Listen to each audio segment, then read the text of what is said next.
Hello, I'm here.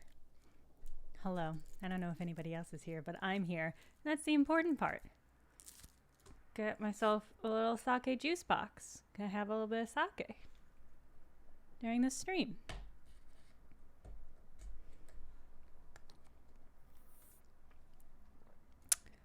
Ah, that's nice. Ah, yeah, that's sake. All right. All right, one more tiny little sip. Oh, it's so good. Hello. Okay. God. All right. Trying to remember what I did last time in this game. I got a bag. That was important. That's probably the only thing worth noting about the last time I played is I got myself a bag. Now I can collect bottles and maybe afford rent. That's my dream. Hello everybody. Hey chat. Hey Chad. Hey Peter. Oh.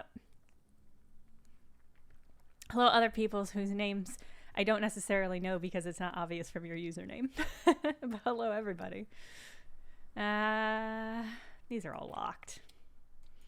Can I once again stress my body out by reaching for this fan?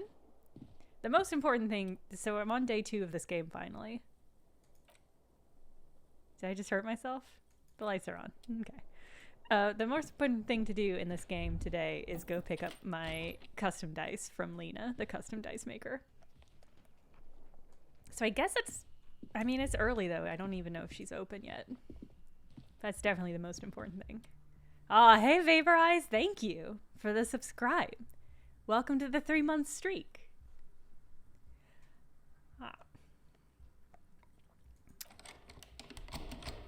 Okay, that's fair. I shouldn't be testing the door of that lady that I met yesterday. And by yesterday, I mean weeks ago when I first started playing this game. I'm 9 hours into this game, which is somehow surprising to me. Oh, the Union boys are here.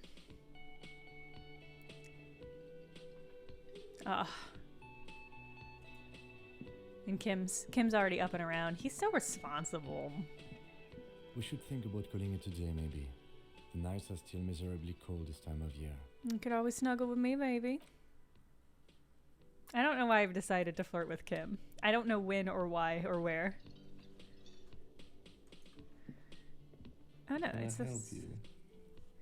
About my bill for tonight. I'll go ahead and pay it up front. And that way I don't risk spending all my money on Conan the Barbarian knockoff books. Morning.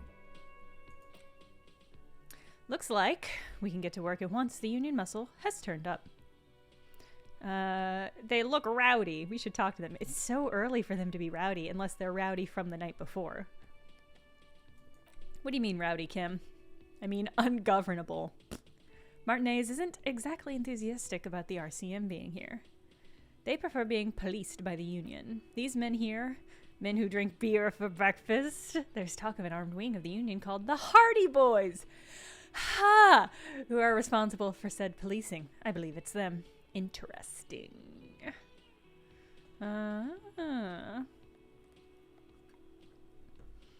Are these the men Garrett told us about yesterday? I completely forgot. Kim. Sorry I had a rough night's sleep. Kim! It's them by the looks of it. Loud and nasty, just like the manager said. Kim, why didn't you sleep well? Why isn't there an option for me to investigate Kim's emotional life? Yeah, why do we need to talk to him? They think it's the dock workers union. The tracks in the mud, the circumstances in Marnay, my preliminary information. Okay, that's fair. Let's roll. One more thing before we go, he glances at the booth again. We don't have time to talk to them immediately. Oh, we don't have to talk to them immediately. We can walk around past them, continue with our business. Yeah, streetwise, zoom right past, do it on your own terms. But aren't you curious to know what they have to say about the murder? They're in no hurry to leave. They think they own the place. Anyway, I leave that choice to you. Whatever you decide is fine by me. Kim, thank you for your support. Oh, I need to find some speed. I forgot. I need to find booze and speed. I need to get fucked up, and then maybe I can talk to those Union boys. Okay. Oh, I can steal more crime books. I forgot about that. I should also check on the ice cream maker to see if it's defrosted by now. Oh gosh, I've got so much to do. Just a moment. She's agitated, judging by the way she keeps pulling at the frayed edges of her no public phones nearby. blanket. The closest phone booth is down the coast. Sorry for the inconvenience, Mum. That's bullshit. It's fine. I understand. Thank you anyway. I'm glad to see you again, dear. Oh, Lena. Everything all right, ma'am? Please don't trouble yourself about me, sweetie. I was just hoping to make a call, but the Whirling's phone line isn't working. Interesting. The union office probably has a phone. Yeah, but we I got a can't bag, really World get Weaver. there. Or to the phone booth down the coast. And Gary's phone is dead too. Finally. Bye, Sergey.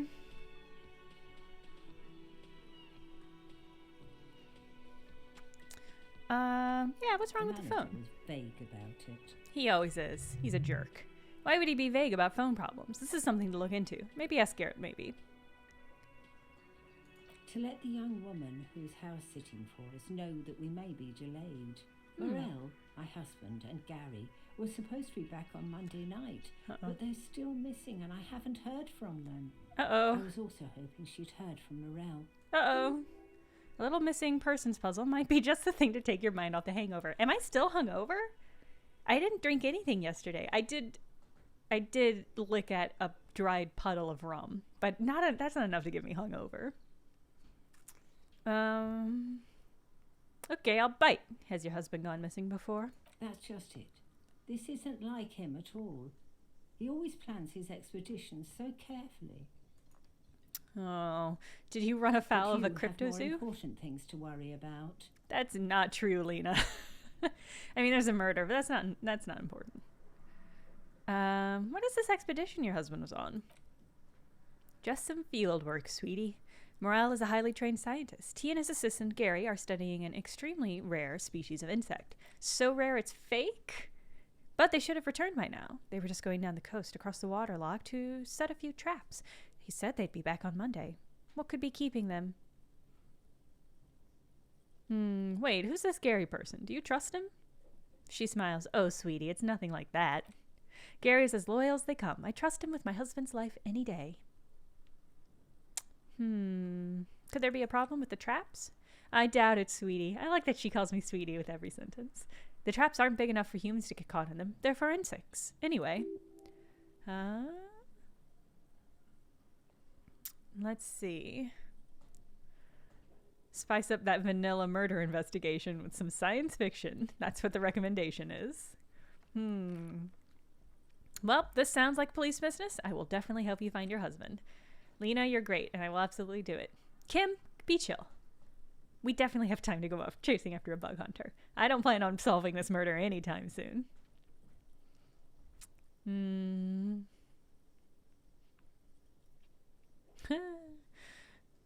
I've given my word, and I'm honor bound to uphold it, so fucking deal with it, Kim. Thank you, officers, truly, she says. I'll be right here if you come across any sign of Morel. Yeah, tell me about Morel. What does he look like? His expression is slightly grumpy, but his eyes are always bright and curious, like a small boy's, and his palms are quite coarse from all the fieldwork, but he's quite gentle. Aw. Okay, the game's telling me I can't go around Reshivel feeling grown men's hands, so, I mean, I disagree, but I can't imagine they'll let me do it. If I were trying to meet him on the street, what would I look for? Bit shorter than you, but with a larger frame, longish white hair, usually a bit uncombed, you might say wild even. The lieutenant pulls out his notebook and begins jotting down the description. One other thing, he'll likely have all kinds of field gear on him, even if he's just out in the weeds. You know, just in case. Alright, how long have you been married? 16th anniversary this autumn, that's impressive. Not the most numerically satisfying anniversary, she says, but I like the less obvious milestones even more somehow. And how'd you two meet? Via a dating agency, I'm ashamed to say. Don't be ashamed. I was looking to get back into the scene after recovering from my accident, and he'd just divorced. We hit it off, and well, here we are, she smiles wistfully. I mean, if you've been married 16 years, I don't think it matters how you met. That's success. She skipped over some important parts. Perhaps you'll find out more later. Yeah, so your husband's the kind of scientist?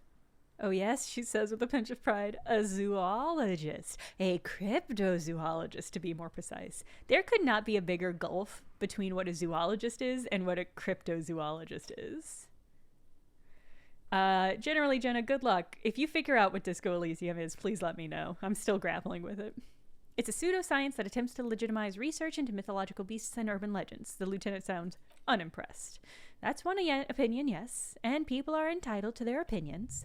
She's used to playing off such insults casually, but they still affect her. Aw. My apologies, ma'am. I did not mean to undermine your hobby. It's not a hobby, dear. It's a subfield of zoology, one specializing in animal species that are so exceedingly rare that many assume them to be extinct or even fictitious. Searching for such species, called cryptids, is difficult and often thankless, and frankly, many scientists are too lazy to do it. Universities these days are rarely interested in supporting real research. I hope Bigfoot shows up. That would rule. That would be a real twist on this game. Maybe you could convince her to tell you about some cool cryptids. I do... Oh, I get a +1 for having the green apple pin. Yeah, I want to learn about some cool cryptids. Success. Sometimes the most charming thing you can do is be reasonable in your requests. Could you tell me about just one interesting cryptid? I suppose you could use a break, and I could use a distraction. The lieutenant throws you one of his looks. One cryptid, like you said. One. This can't turn into some kind of cryptid extravaganza. We have things to do. Hey, AJ! You haven't missed much. The rowdy boys from the Union are here, but I'm avoiding talking to them by helping Lena find her husband. The lieutenant throws you one of his looks. Oh, I already said that. Cryptid extravaganza. I like the sound of that. And I don't. Just one. All right, Kim. Ooh, God, okay. AJ, the Meyer lemon pie turned out real good. Much better than it deserved to based on how I did cooking it. But it's very satisfying. Okay, biggest cryptid, tiniest cryptid, most dangerous cryptid. Is that a cryptid on the pin you gave me? The green 8 pin. Are there any invisible cryptids? That's a very funny question. These are all good questions. I think I want to ask about the biggest cryptid. Yeah, I'm going to ask about the biggest cryptid. The giant of Coconur, she says as if it's common knowledge. The giant lives in the most arid parts of the vast Coconur Desert in South Samara, casting a strange light across the barren wastes. What do you mean by odd light? A mirage or a psychogenous luminance? She does not elaborate the nature of this luminance further. And just how big is it? No one knows for sure. It is like an awful mountain appearing from below the horizon, expanding to cover a third of your field of vision. And is it dangereux? The towering luminosity of Coconur is a bad omen in local folklore. They say it's a Fata Morgana. Others, a fate unimaginable. Fata Morgana is extremely cool, and if you don't know what those are, you should definitely look that up. Because it's so cool. Hooray, the lieutenant interjects. No animal can be that large. Oh, hooey. I added an R where there should not have been an R. Hooey, Kim says. No animal can be that large. It is a mirage. That's what makes it so peculiar, a species surviving at the very limits of scientific law. The giant of Coconur must be the largest animal the planet can support. There are limits, you see, to how large a metabolism an ecosystem can beget. Some say a gravity anomaly below the Coconur Desert allowed these creatures to grow to these gargantuan sizes. Awesome. Oh, you're going to let me ask more questions? I thought for sure Kim was going to cut me off before we could go on a cryptid extravaganza, but I am going to have to ask about the most dangerous cryptid. The lieutenant leans in. Hey, you promised you'd only ask about one cryptid. But Kim, don't you want to hear about another cryptid too? The lieutenant pauses thoughtfully.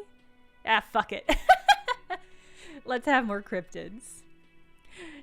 Lena smiles. Well, the most dangerous cryptid is thought to have been the gnome of Jeroma. None of its victims survived. Grieving relatives never even found their bodies because the gnome's venom dissolved organic tissue almost entirely. So what's this cryptid look like? It was reportedly a small creature with webbed fingers and a protruding forehead. An ungainly little thing, quite scary to look at. A couple of campers found it when it was already dying. They heard an odd wailing in the woods and followed the sound. They were scared and wrapped it in tarpaulin to suffocate it. Goodness. She looks at you, her voice grave suddenly. It still took the gnome of Jeroma an entire day to die. That's pretty fucked up. Kim says if the body of the creature was found, why aren't there detailed illustrations of it in science textbooks, confirming the existence of this very lethal species? Alas, the first scientist who got his hand on the creature's corpse put it in a jar of formaldehyde, thinking that it would detoxify the gnome's venom. Instead, all the venom leaked out of the creature's teeth and into the surrounding liquid, dissolving the creature itself. A poetic end, perhaps, but a real loss for science. Okay. Alas. Always alas, and then it was gone. Isn't that overly convenient? Yeah, seems very convenient that it just disappeared and nothing like it was seen again. Lena nods. I understand your skepticism, but that's what happens when things are rare and stand out. Their disappearances is more memorable, and they are less likely to be found again. No. Okay, fine. Man, I wonder if Kim's gonna scold me again if I ask about more cryptids. I mean, the only way to find out is to ask about more cryptids. Is this cryptid on the pin you gave me? Yes, it's the kind green ape, half war story, half undiscovered species in the genus Homo. It was reported by soldiers in South Safri during the war. The kind green ape would visit bunkers during the night, healing wounded soldiers with its saliva. Gross. Wow, with its saliva? Yes, it has amazing healing qualities. Some soldiers reported growing back limbs, regaining their sight. And there's something about an undiscovered subspecies of man? Indeed, there is. It is our closest relative among the cryptids. Same taxonomic family, same genus.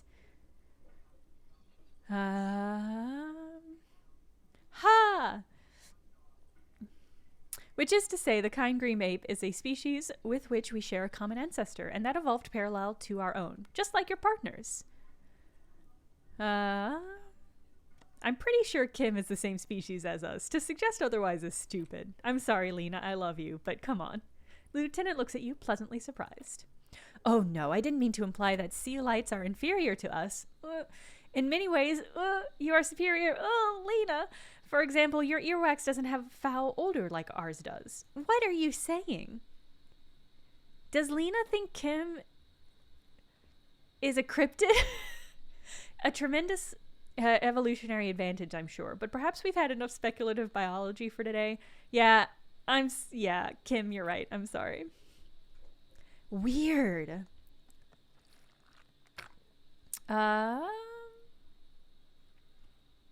Tell us more about this rare instinct your husband was searching for. Oh, sweetie, it's fascinating, but I shouldn't bore you with entomological minutiae. Lieutenant gives you a sideways glance. No, I want to hear about the insect. Well, it's a phasmid, technically, but... Ah, yes, Phasmatodea. Phasmatodea.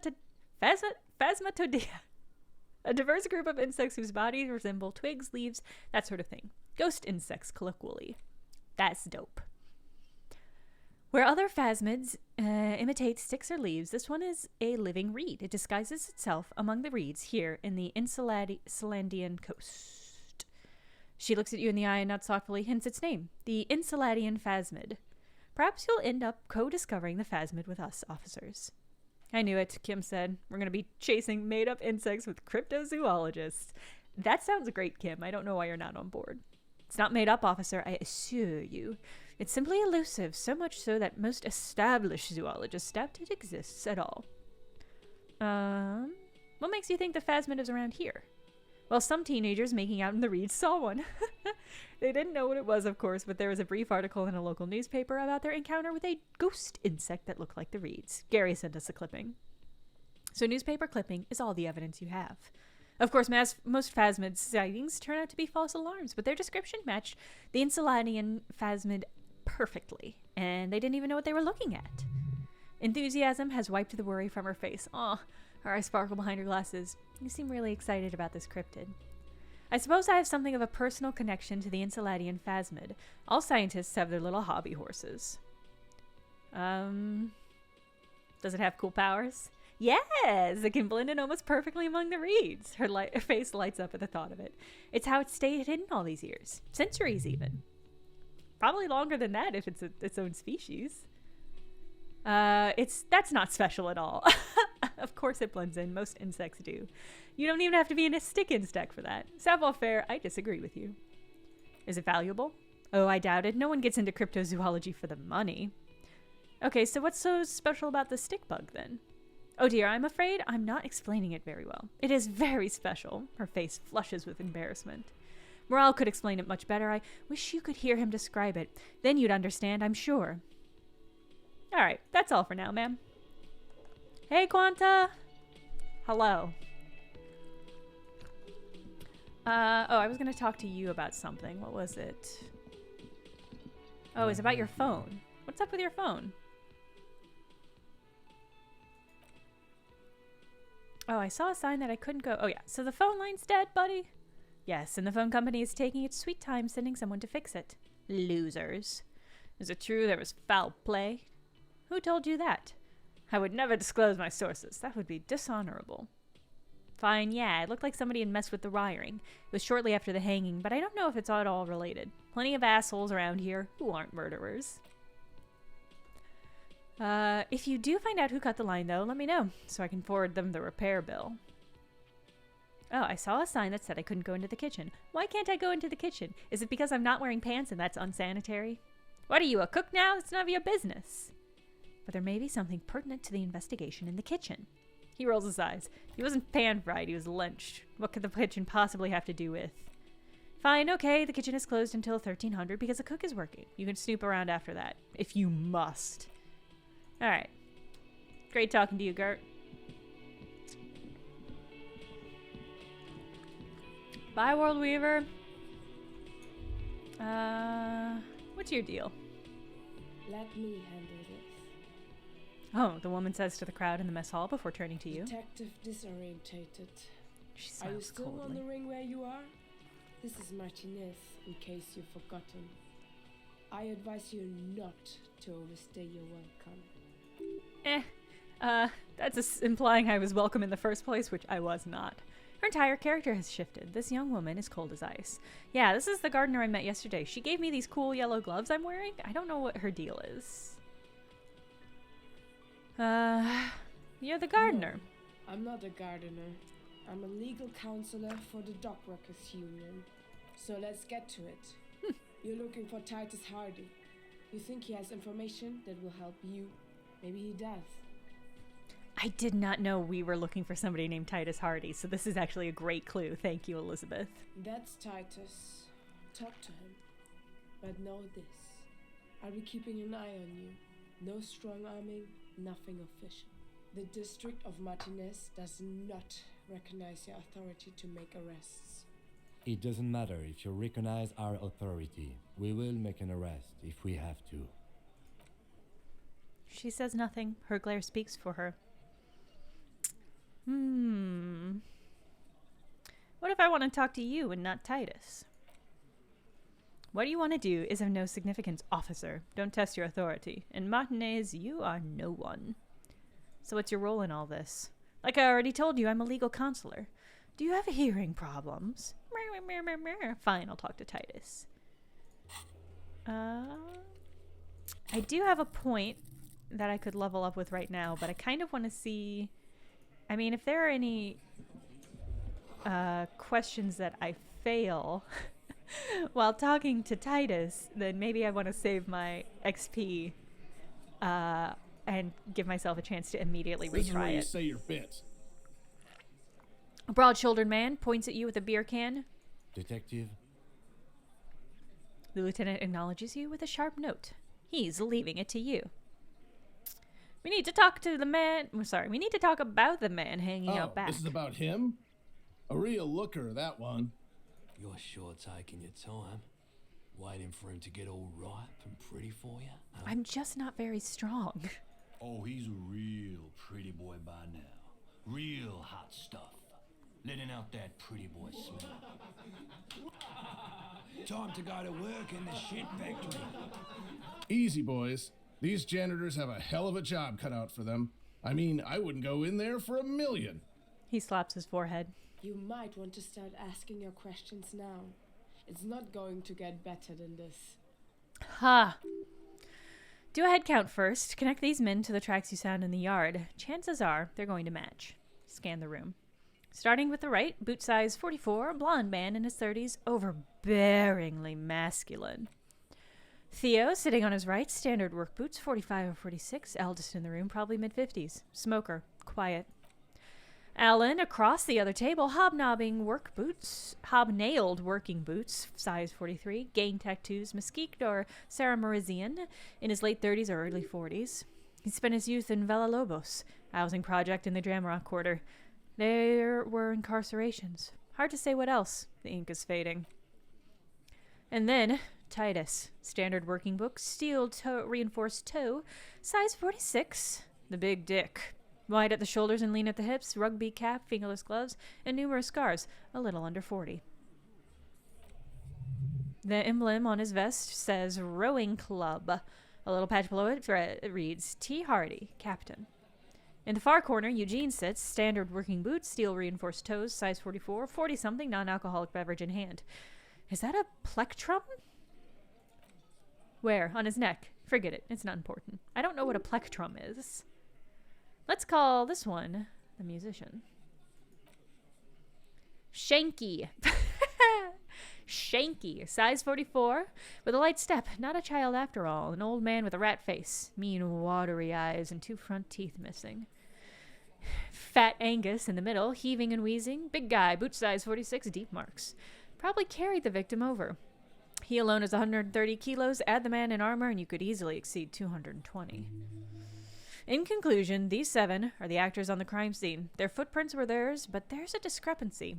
One of them is missing. The odd soul? Exactly. You've not stood here for about 4 seconds now, not saying anything. Hit them with questions. Where's the 8th Hardy? Claire, that's a good question. I guess I'm just like, a good detective. I'm not. I don't know why. I'm not a good detective. That was a lie.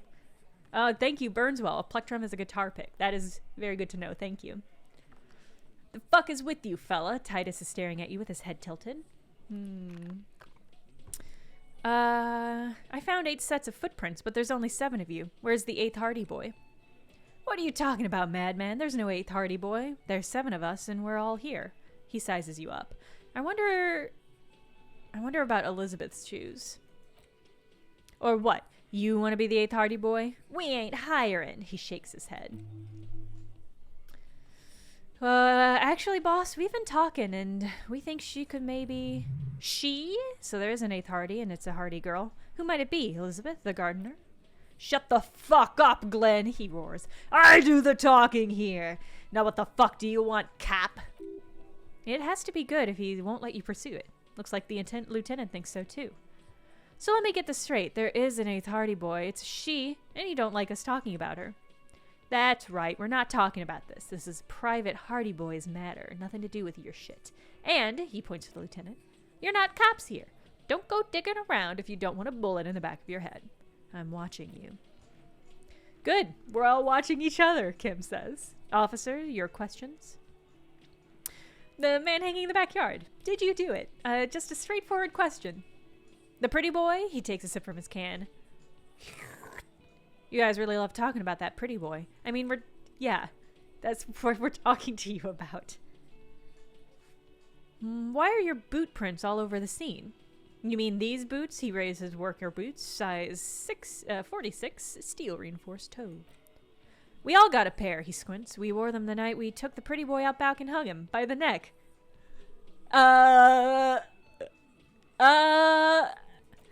Yeah, we did this. He looks you dead in the eye. Together, all of us, until he was dead. That's why our prints are all over the scene. I guess I just finished the game. I mean, I still have to find Lena's husband, but, yeah, crime solved, Nicholas. I did it. There's a catch in somewhere. He didn't confess that you could just take them all away. It's too simple. But there's a catch. There's no catch. These 7 honest men have all equally come forth to tell you what happened, so that you don't waste any more of your time. All 7 together. They're diluting responsibility. It's an anti-arrest tactic. Interesting. You murdered him just like that, no remorse. Who called the shots that night? When did this hanging incident occur? Why did you kill him? How did you kill him? Well, let's start from the top. You murdered him just like that. No remorse? How many people have you ever sent to the chaise? Ever felt remorse for them? Chaise électrique, is a method of capital punishment in Ravachol under the coalition. During the sovereign's reign, it used to be the firing squad. Sent them to reunion to rot for 20 years, for life. He says it as if it is worse than dying. Oof. I don't believe almost any of these things. Except for this last one. Honestly, I drink so much I can't really remember anyone I've sent behind bars. Shaky says, doesn't remember them, the rat-faced man shouts. He just forgets. Are you hearing this, Titus? So who called the shots that night? Are you deaf? There will be no singling anyone out. You can't arrest a Hardy Boy without arresting all the Hardy Boys. A shadow of smirk passes her lips as she tilts her head. Do you think you could do that? Do you think you could arrest them all? I don't have very good physical strats, so the answer to that is no. A trick question. Don't let her lead the conversation. No, but seriously, who calls the shots around here? Who do you fucking think does? He sounds more amused and angry. This is a good question, and I've got a lot of good responses. I mean, Everett Clark feels like the most likely one, but I'm kind of leaning towards Elizabeth. Because even if it's not true, I think it would get under Titus's skin. The big dick. Oh, gosh, this is a hard one. I think I'm going to say Elizabeth. I want to see how he reacts. It wasn't a question, dickwad. How fucking stupid are you? The asshole is worse than Titus runs the Hardy Boys, genius. That's why we're called the Hardy Boys. Ain't that right, fellas? Titus grins. I think you got your answer, Mr. Law. Yes, there are some administrative differences. She gives Titus a stern look. But on that night, they all acted as one man. When did this hanging incident occur? You don't have to keep answering his questions. The fixer turns to remind Titus. I know, Lizzie. Relax. We killed him last Sunday night. Seemed like a good way to end the week. How long have you known the victim? Known him? We don't associate with scum like that, asshole. Okay, so this wasn't personal, which means somebody ordered you to do this. Yeah, who do you think we are? Quiet, Titus gives Glenn a stern look. He came around about 3 weeks ago when that Pines cow first sailed into town. Happy? By the Pines cow, you mean Joyce Messier, the representative for Wild Pines? The lieutenant pretends to check his notes. The same company you're striking against? No, he stresses. I mean, the Pines cow. The stupid-ass cow they sent in to fuck us over. But you know what? He rubs his chin, pretending to mull it over. I love all the pretending that's happening. Why don't you ask her about the pretty boy? I'm sure she has interesting things to say. When you ask her hard enough... Okay, that's enough insinuating for today, Titus, Elizabeth says. Officer, your interview is drawing to an end. Don't waste your last question. Why did you kill him? How did you kill him feels really obvious. So I'm going to ask, why did you kill him? Because it's clearly not personal. Why? He hisses through his teeth. Because he was worthless mercenary scum, and he stepped out of line in my town. So he was a mercenary, that's it? And he stepped out of line, he repeats, jaw clamping shut like a vice. What kind of mercenary? Kim asks. The kind that shows up when you start a strike. The experienced kind, too. Had Cohoy and Seminine written all over him. Ex-Orangese Special Forces. A live grenade, Eugene says, right here in our bar. Titus says, I can't prove it, but I know he was sent by the Wild Pines. They hire merc shit like that. Story of every strike from here to Samara. So you can't? Okay. Hold on, how do you even know he was Special Forces? Right, but what did he actually do wrong? That's what I want to know. Wrong, he roared. He harassed women, raped one, harassed workers, threatened to kill someone as a warning. He wiped spittle from his mouth. From rape to harassment to threats of violence, why the strange de-escalation? He regrets mentioning it, hopes you don't notice. To kill us all if we didn't open the gates, if we didn't let the scabs in, if we didn't bend over. He cracks his knuckles. And that was before he started coming here. Yeah, he said it was his favorite joint now, Eugene says. Started coming here every night. Drinking, grabbing girls, grabbing one of ours mid-karaoke right there on the stage. Kim says he grabbed someone. Lieutenant is trying to make sense of this flood of information. Yeah, the girl's on the mic, a beautiful girl, young. Gets into the second verse of Lover's Lake. This fucker grabs her legs, starts screaming. Ooh.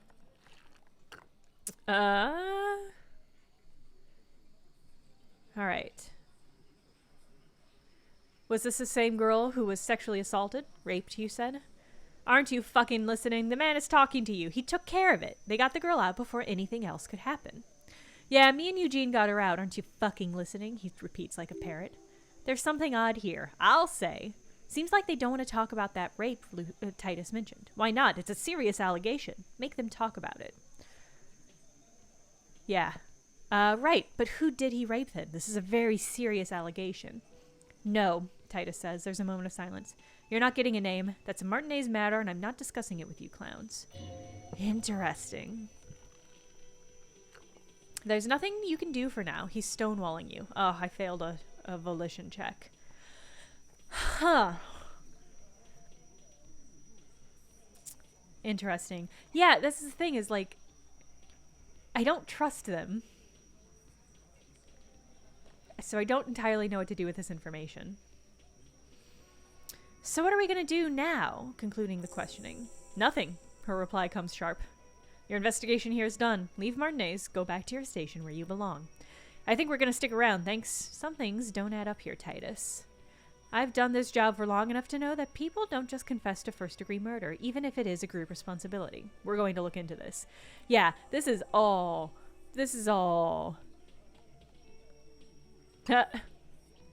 Good luck with that. He grabs another beer. You've heard everything a Rentikov is going to hear from us, real law officers. You're lucky you didn't get a beating. I have a +1 to authority because I discussed the 8th Hardy, and a -1 because I was weak when we first met, which is very funny. But I'm going to try to establish authority. Why not? Ooh, I failed. Establish authority. Yes, authority. Furbish thoughts race through your mind.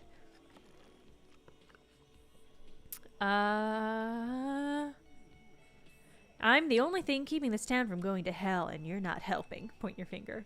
I like that this game tells me I have failed checks and then still makes me play through it to really underscore the failure.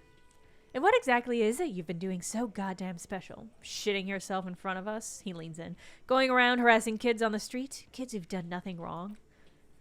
All the while talking racist shit. Don't think we're not watching, fascia. People here trust us. We're getting complaints. Fascia, that's short for fascist. Yes, obviously. Have I said anything racist? I don't think I've said anything racist. Of course I have. You've been calling people kipped left and right, inciting race violence in my town. I don't think I've said the word kipped. But gosh, it's possible. I guess I was here for a couple days before I could remember, so I might have swept in as a racist and then started playing. Carly said they've been trying to set up a race rally, whatever the fuck that means, trying to get the Kips out of Revachol before the economy goes to shit.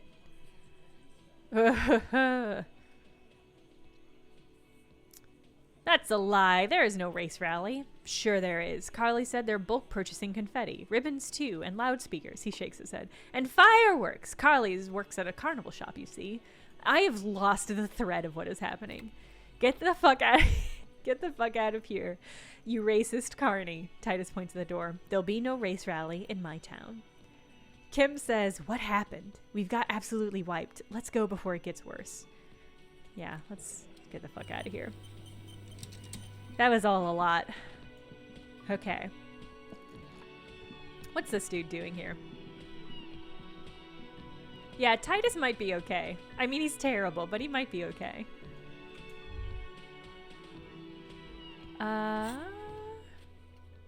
Prove your authority to Titus Hardy. That's probably not going to happen.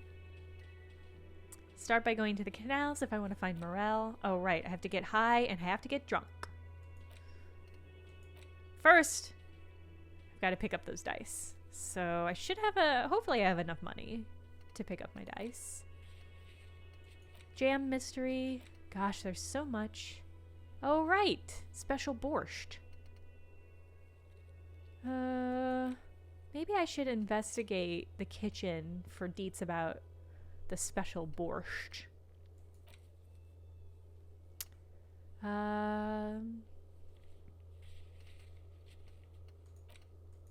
Who put the clothes in the trash? Find booze and drink it. I still haven't found my gunner badge. I guess I do... Oh, right. I was going to lie to Everett that I had done that. Okay, gosh, there's so much for me to do. Huh. Argonautica, that's a great point. I hadn't really conceptualized it as such, but that is an interesting sort of analogy? Metaphor? It's an interesting connection, at least. The man ponders his cooking utensils and gives you a little nod, acknowledging your preference. Do you know what's behind this door? He looks at you, then looks away quickly, shrugging and muttering something to himself. Shrugging is an international sign for, no, I don't know what's behind that door.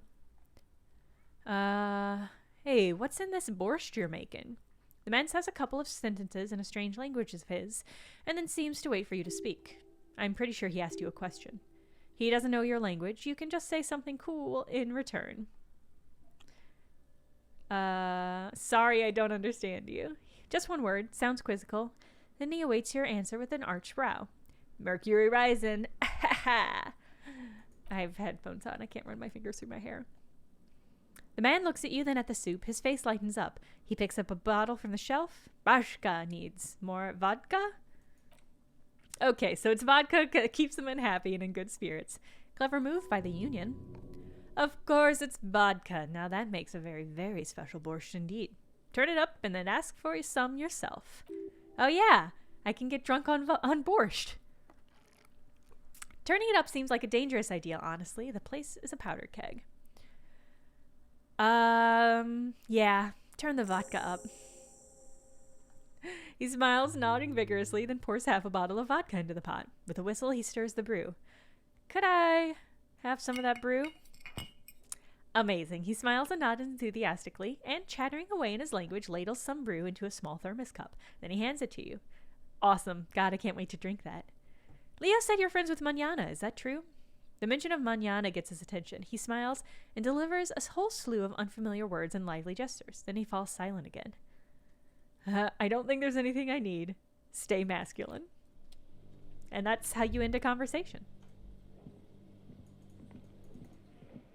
Okay, great. Let's go ahead and drink this booze. +1 physique, -1 morale.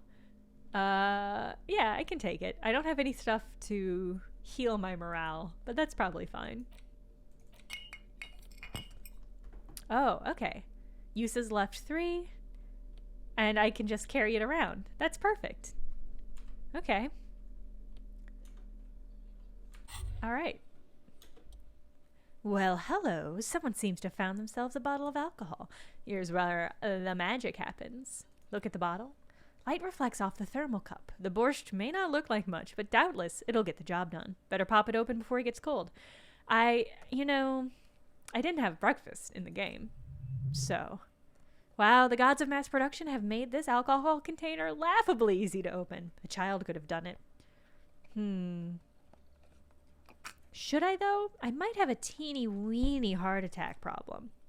Oh, yes, the chest pain and the dizziness. You've suffered long enough. Now, it's time to drink. To live. Open the bottle. There's a satisfying pop as the cap comes off and the hair on your back rises like an army at attention. You've been here before. Welcome back, detective. You're home now. Let's just take a sip. I understand what's gonna happen. I'm gonna hurt myself. A golden sun melts down your throat.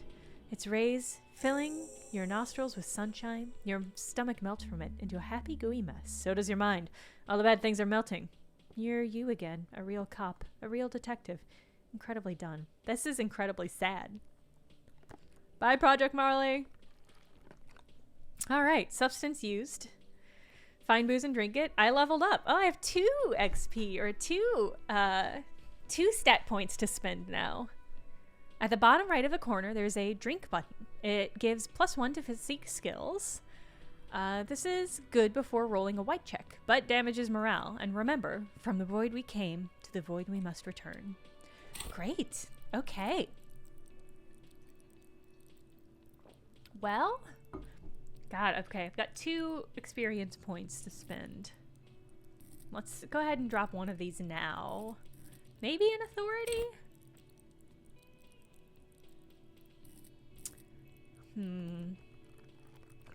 Because then I could redo that check against Titus.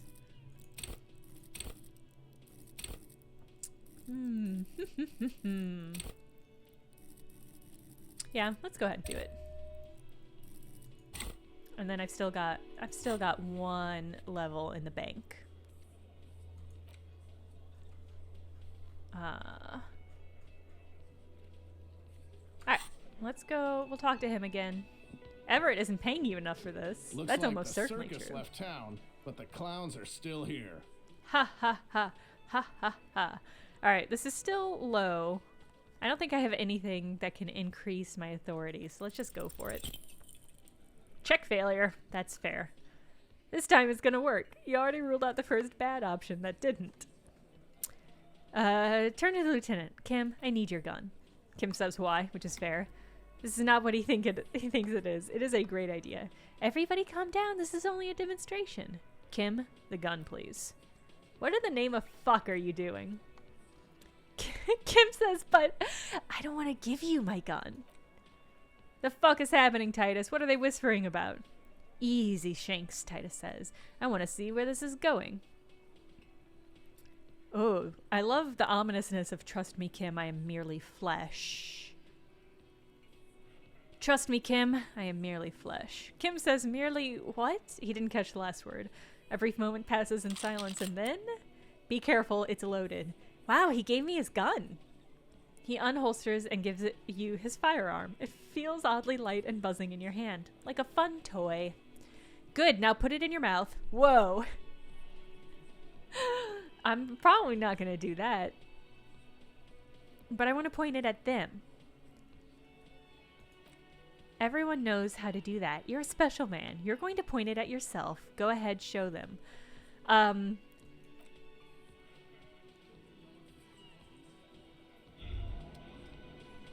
Okay, that damaged my morale, which is fair. I think this killed me. Despair creeps up into you, getting fat on your weakness. Whatever noble intentions you once had as a police officer, it's eating them all up now. I think this is gonna kill me. But in a morale sense.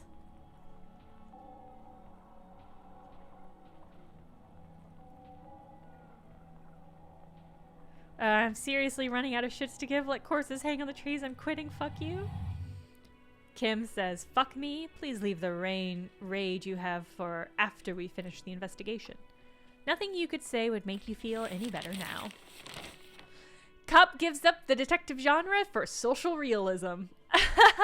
It did kill me, yeah. Okay.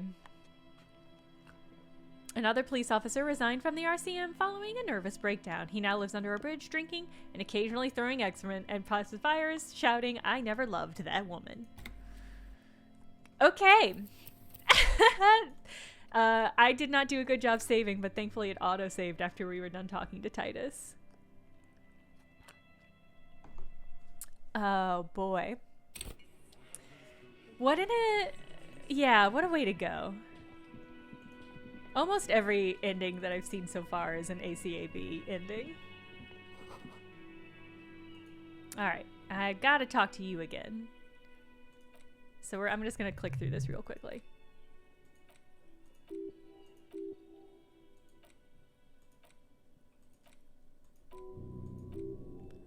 Yeah, turn the vodka up. Then give me some of that vodka. And then stay masculine. Okay. And then we're gonna drink a little bit of this booze.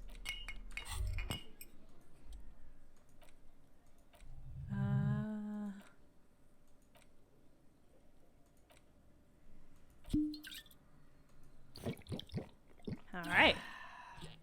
Physique up. Not only is it up, I've got 3 bars now. I've got 3 charges. Great. Okay, and what I am going to do is going to run to the store real quick and get more brain healing stuff. I can't go out this way. And I've gotta go get my dice. I cannot keep getting distracted. The dice are so important.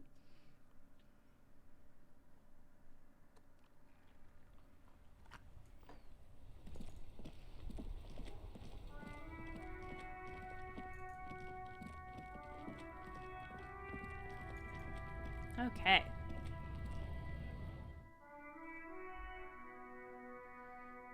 I already talked to those 7 murderers.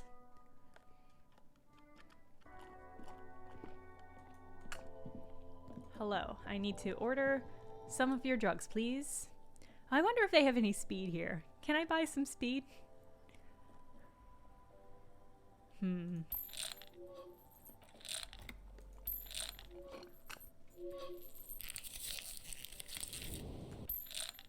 Alright.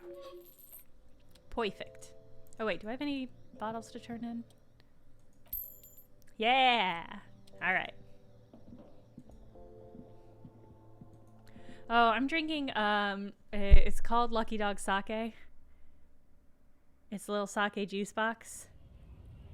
And I love it. It's very good sake. I'm not normally super into sake, but it's very good. But mostly I just like that it's a juice box and that it's just a little bit of Shiba.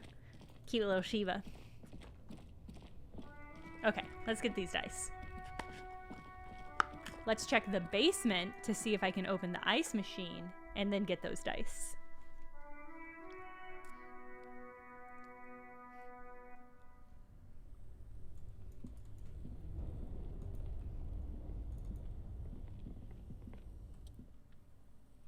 Alright, try to crack open the lid.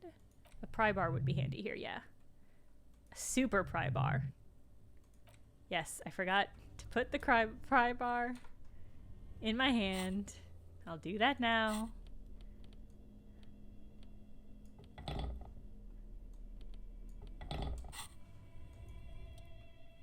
Okay, still very low. I mean, I'm still gonna try it. Okay, failure. I thought for sure it'd be unmelted by now, but maybe it's cold out. You see the pry bar's metal handle bending right before your very eyes. That's a good pry bar, Kim says. I'm not criticizing it, but this ice cream maker is frozen shut. It takes an advanced tool to get it open. Advanced? Where do we get one? I have no idea, officer. This ice cream maker isn't important enough to requisition a special tool. I disagree.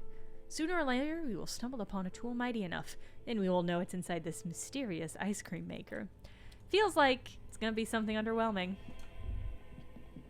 But I guess that's fine.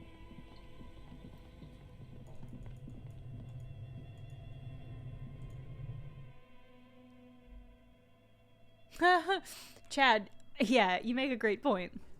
My priorities are all sorts of out of whack. Oh gosh, it's dark up here.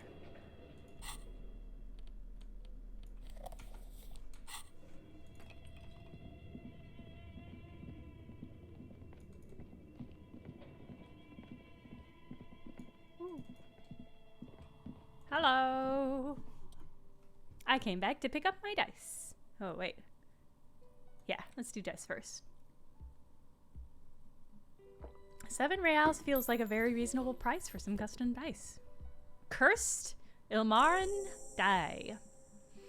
Here's the cursed die you ordered. The dice maker opens her desk drawer and hands you a tiny black sphere. Black sphere with 6 phrases written on it. Read the phrases. The phrases read, God is indifferent, take all, lose all, 50-50, nothing happens, and pale. What is this? It's a dice, confirmed the dice maker with a subtle smile on her face. Try rolling it. Cast the cursed dice. You throw the ball on the floor and it ends with one of the phrases facing upwards. God is indifferent. She looks at the result. Good. Now roll again, detective. I roll again. It lands on exactly the same result. God is indifferent, it declares again. It's a sphere pretending to be a six-sided dice. Each roll will end with one of the phrases facing up. The die it originates in Ilmara, where it was used for claromancy. Except I've weighted the dice. When you try rolling it, you realize that each time it gets you exactly the same result. God is indifferent. This is our curse. This rules. This rules. This is the coolest dice I've ever heard of.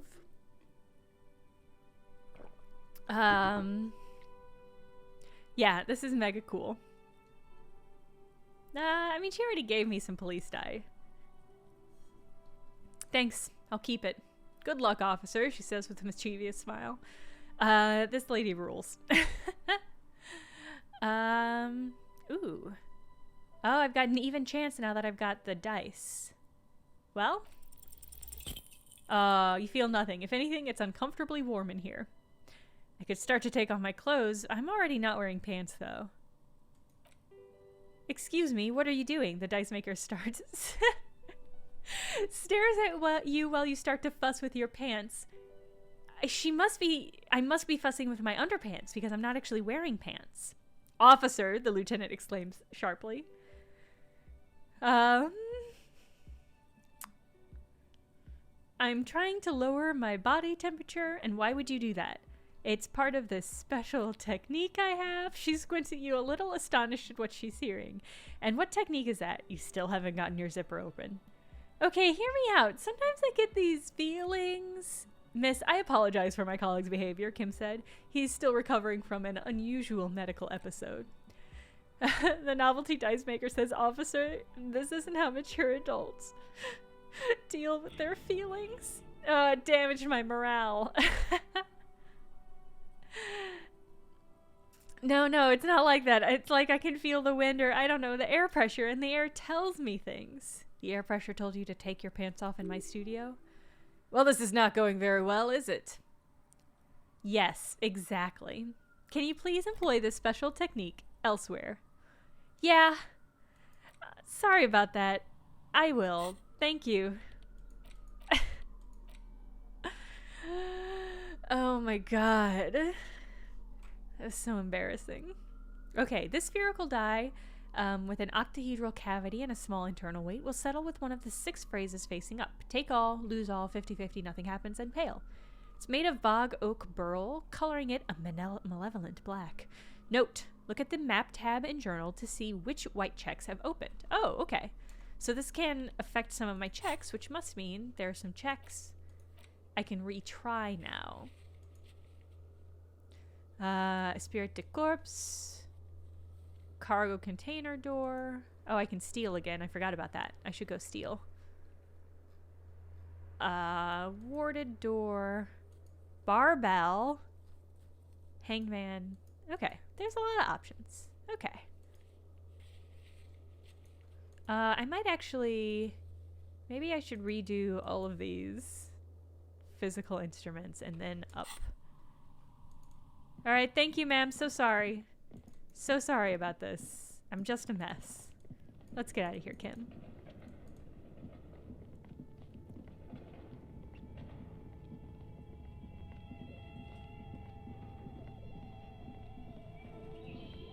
See, I can try this barbell again.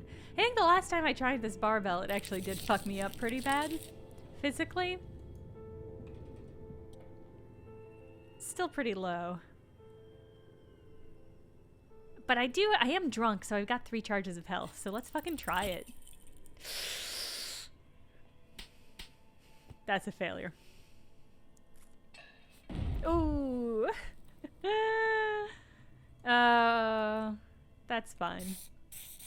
You manage to hoist it off the ground, but the barbell feels wobbly and dangerous as your hands slick with sweat. Turns out, you're no beast, just an old man with bad form.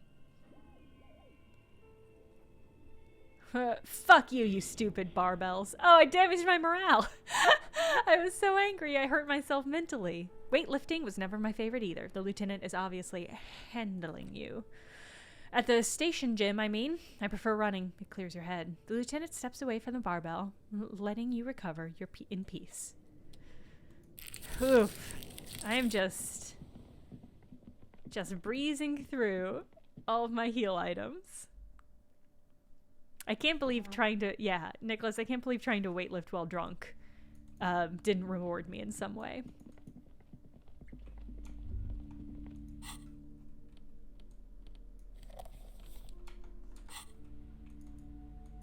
Alright. Now, that other check I think was crime novels? Yeah! Reaction speed. Who is Dick Mullen? Your quick eye notices a small caterpillar crawling across the spine of a book. The title reads Dick Mullen and the Mistaken Identity. What do we have here? Mistaken Identity? A worn paperback from Dick Mullen's classic hard-boiled phrase.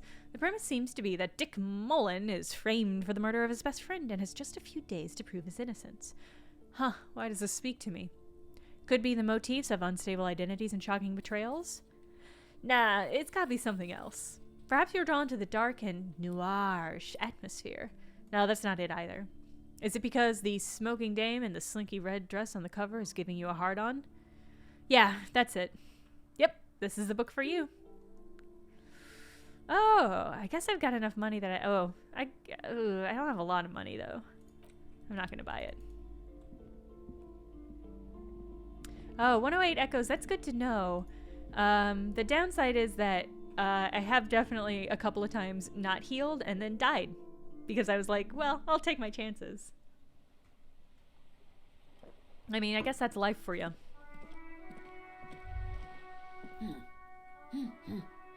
You see a sturdy woman humming to herself. She seems to be browsing books. A good one, pointing at the book. She nods, her attention fully focused on reading. Who are you? Me? No one. I'm just a working class woman.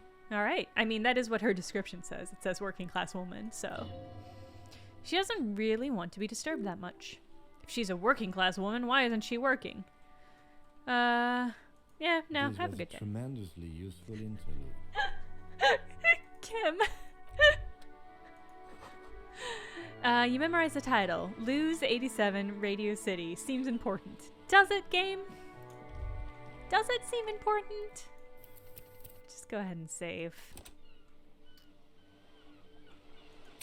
Alright, let me drop... actually, let's go investigate the body, because I think there's a physical thing I can do with the body. And once I fuck that up, because it's going to be difficult, then I can increase my physical ability and try again. Oofa doofa. I would love to get you down. Alright. Let's see if I can let go of my nose without throwing up. Oh no, the smell's repulsive. It pushes in from your mouth, more instant and more familiar than anything you expected. More fever than odor. Fills your mind, flushing you from within. Try to walk away. Yeah, there it goes, gang. Oh yeah, there it goes. Great. Too late. It's impossible to keep it in. Your body curls and pushes it out, burst by burst, until a pool of vomit lies under your feet and your throat stings from the stomach acid. The smell of Commodore Red rises from the pool. Among it, distilled spirits and bits of shish kebab. Fucking corpse. The lieutenant hands you a blue checkered handkerchief. Keep it, he says. Thanks. Oh, I got his handkerchief. The hangover is clearly making you worse for wear. You could use some ammonia to clear your head. I don't need that shit. Sure you do. You just threw up a lot. Alright, where do we get ammonia from? And she just uses salts for the smell. If she doesn't have any, there might be some in the fruit store nearby. I actually don't remember there being any in the fruit store. Did I pick some up at some point? Hi, you're welcome, Slothrops. Okay. Get the ammonia from the gardener or the fruit store. Well, I don't think I can get it from the gardener, because she's not a gardener anymore.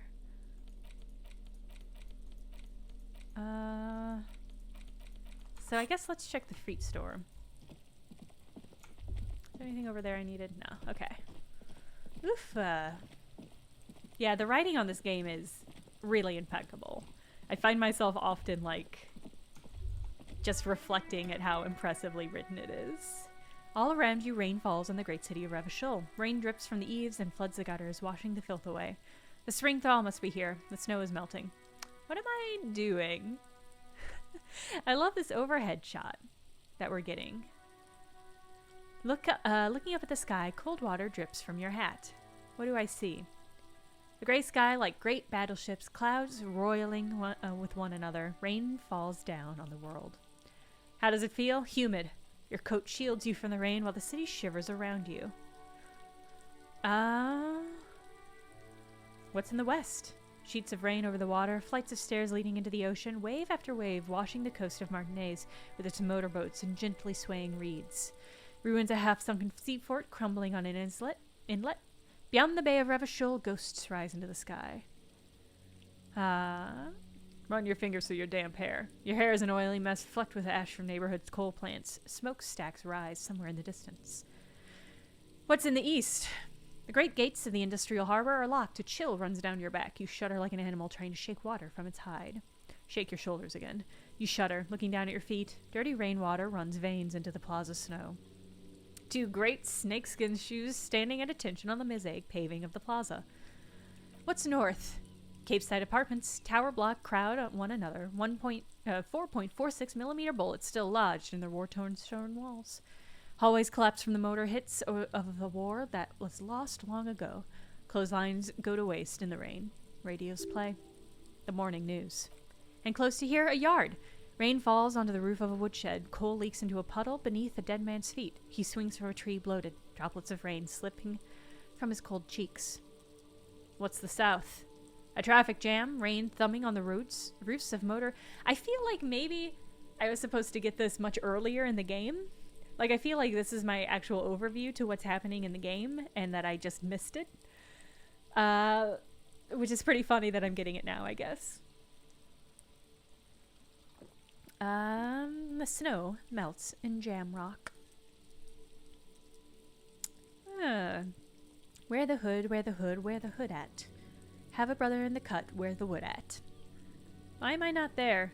To be in Martinez where no one goes, at the run-off point of a long-forgotten canal, in the whitest part of town. In the shadow of the day the revolution failed. What am I doing here? Shudder. Look no further.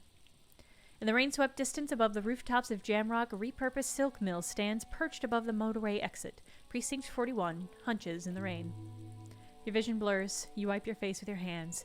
The rain stings your eyes, making you look up and blink. Just above, Coalition aerostatics hang like apparitions under the cloud cover. Way up there, where rain forms, rotors flutter silently. Your sight clears. And what below? Collapsed storm drains, old sewage systems flooded with rainwater, hidden weapon caches from the Revolution, doors leading down to ELYSIUM, the catacombs to which, for 3 centuries, they delivered the blue-blooded dead. Motherfucker, aka Finished Thought. This rain will not let up anytime soon. At least we're dressed for it. Let's keep moving. Alright, let's see. You know, I've heard people say that shivers is the best trait, so maybe I should invest in that. And let's see if I can get some ammonium.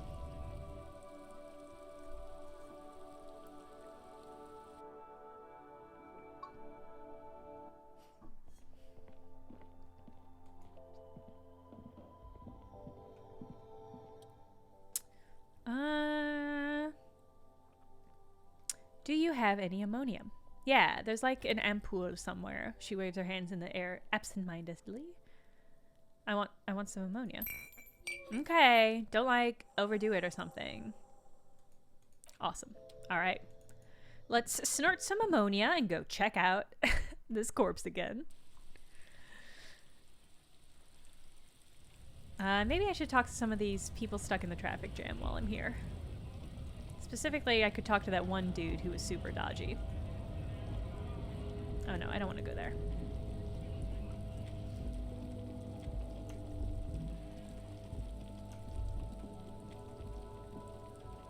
You there. Stuck in the rain in a traffic jam, man. What's on your mind? Tommy the dude. You seem like a man who knows about drugs.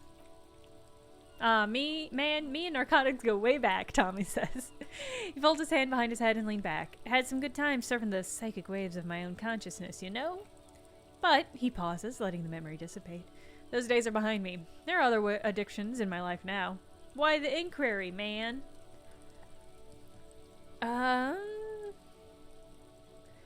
Do you finance those other addictions with drug trafficking? Hey man, that's serious criminal talk. Are you trying to pull some sort of an entrapment thing on me?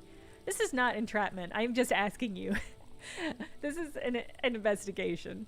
Entrapment is a practice whereby an officer of the law induces a person to commit a criminal offense that the person would have otherwise been unlikely to commit, usually through some trickery, persuasion, or fraud.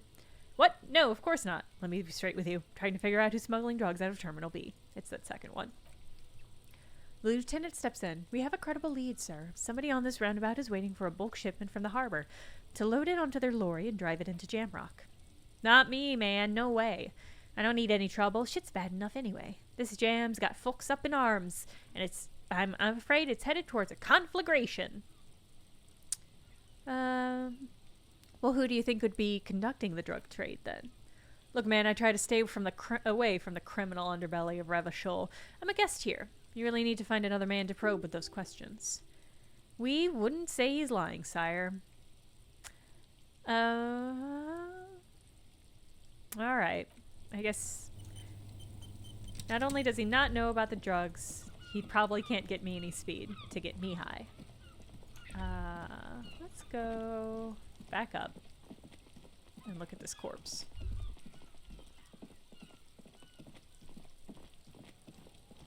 I just realized, oh, there he is. I was like, where's Kuno? But he's here. He's always here. Okay.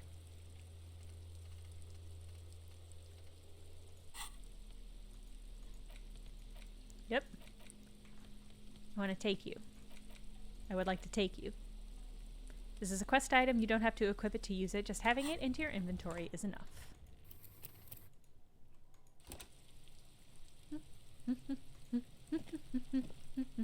Okay.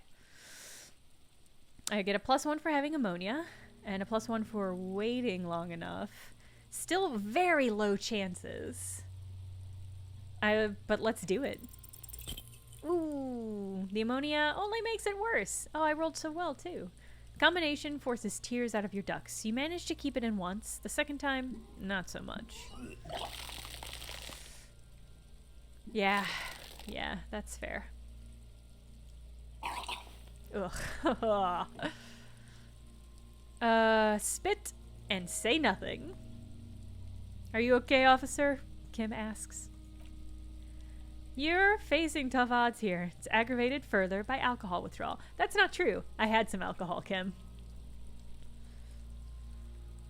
Do it without me, Kim. I just can't keep it down. No, Kim says this is a 2-man assignment because it needs 2 officers to complete. I need your help. He withdraws his hands and looks you in the eye. You need to get your shit together. But I don't want to get my shit together. Then the world will turn away from you and leave you behind. Shake your head. Okay. Okay. Thoughts gained. Volumetric shit compressor. We should go talk to the locals, find out. You have received a thought. When this dialogue is over, go to your thought cabinet in the bottom right menu and equip it. This is all stuff I feel like is part of the tutorial that I should have done yesterday.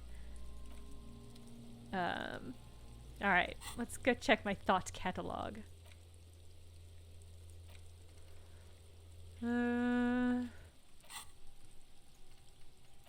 Okay. Your shit is apart, and it's rather unbecoming of a cop and a human being. It's supposed to be the opposite of that. Together, compressed in a small area. To achieve a solid level of shit compression, squeeze your butt cheeks together for 30 minutes. Do something similar with the two hemispheres of your brain. Talk to people. Maybe that'll help. All right. Yeah. Let's internalize whatever this is. Okay. God, what else? All right, what else can I do? Oh, I could look for the cryptozoologist. I can't sing karaoke until I get a sad song on tape. So the fact that... So somebody called this in, and the fact that the phone in the whirlingig is defunct is interesting. I mean, that seems to be connected, but I just don't know how yet. Oh, didn't I ask Joyce some stuff? Maybe I didn't. Oh, I know what I could do. I could talk to Everett and lie about opening the door.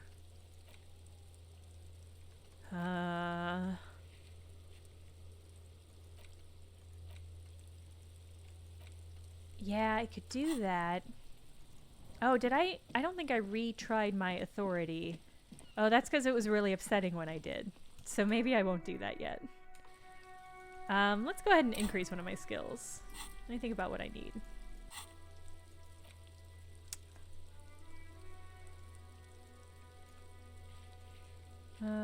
Shivers, endurance, physical instrument, conceptualization, interface authority, electrochemical, encyclopedia.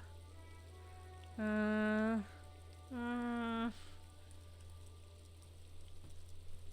I'm gonna drop it in physical instrument because that seems to be one I use a lot and fail a lot.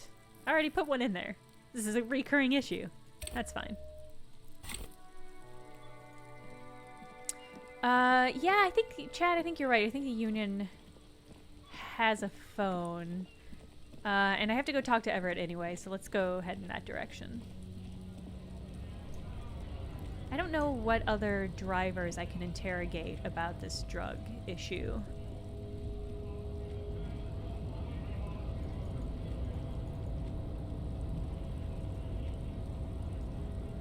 I've not found the video store yet, no. I don't know if it's part of this game, or just something I think wistfully on in my drunken moments. Oh yeah, Morimor, that's a good point. I did figure out what was special about the borscht, and then I got drunk and forgot that there was anybody I could talk to about it. So thank you for reminding me. Oh, that's right, here's this phone. Ah, but I already exhausted the dialogue tree on that phone.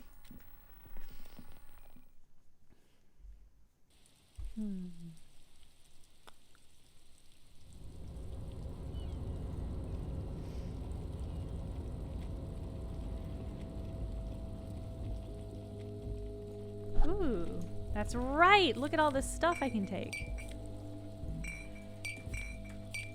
Oh, guess who's not gonna be homeless tonight? Not when I submit all this stuff to the recycling.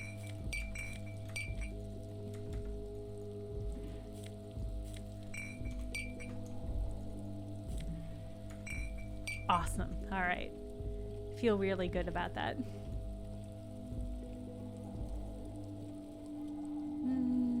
So this is where Renee works. I'm gonna look around. If you must, but please hurry up. We're pretty easy to spot up here. Nothing of interesting. Ooh, I could take a picture though. Photo of a happy couple. It's a black and white photo of a young couple out on a street fair. The man, Renee, is dressed in a royal carabiner uniform. The girl is young and very pretty. She is smiling playfully at the camera. Why did you take that picture of Renee? The lieutenant asked, glancing at the photo. Because he was a huge sexist and I don't like him. I'm making an artistic photo collage. I'm a cop. It's instinctual to collect evidence. I'm going to ask him about it. You're really interested in that old shoulder, he remarked, surprised. Not sure I understand your fascination, but sure, as long as it doesn't take up a whole lot of time. Yeah, it'll be fine. Don't worry about it, Kim.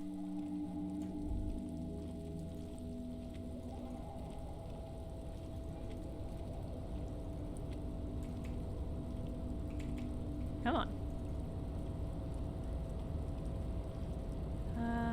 This way.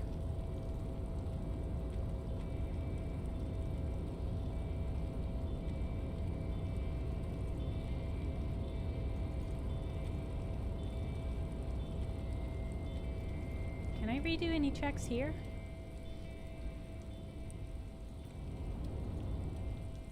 Oh yeah, let's try rhetoric.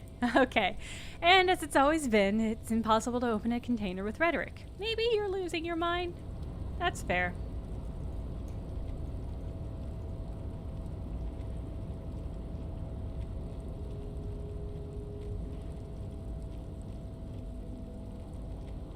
Hey dude, you still singing? I need to be back to talk with old Leah here. Huh. Yes, I did. Yes, I did. It's like Lady Larisse said when she opened a bathhouse in the basement of my apartment building. They can only get so far before they're aching to get back. And a lot of folks really did keep coming back. Okay. I had some questions for you, if that's not too troublesome. I didn't actually have any questions. I just wanted to see what Leo would say if I said hello to him.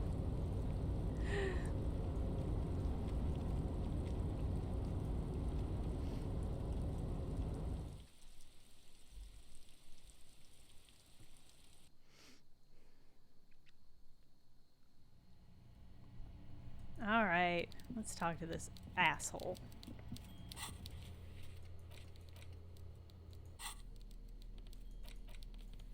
Ah.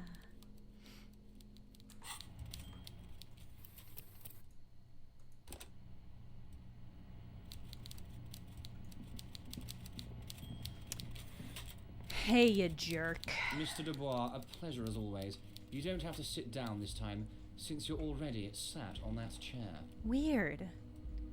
Gosh, there's so much to ask him. I'm told the union is involved in the local drug trade. What? He smacks his forehead, completely flabbergasted. Harry, how could you say that to me? You know, I appreciate a joke as much as any jolly fat guy, but I can't take slander. Are you actually investigating this? This reaction appears to be sincere, but it's impossible to tell with this guy, honestly. I am. The man rubs his temples and closes his eyes in pain. You've heard me, Harry. Me, a friend. But you know what? He perks up. I trust you, like I trust all my friends. And I know you'll never talk to me about this again because you don't want to wound me. So do what you want, and let's change the subject. He's holding his real reaction beneath courtesy. Hiding his real reaction beneath courtesy. Thank you for understanding, the lieutenant looks him in the eye. You will continue to do what we must. You too, Lieutenant.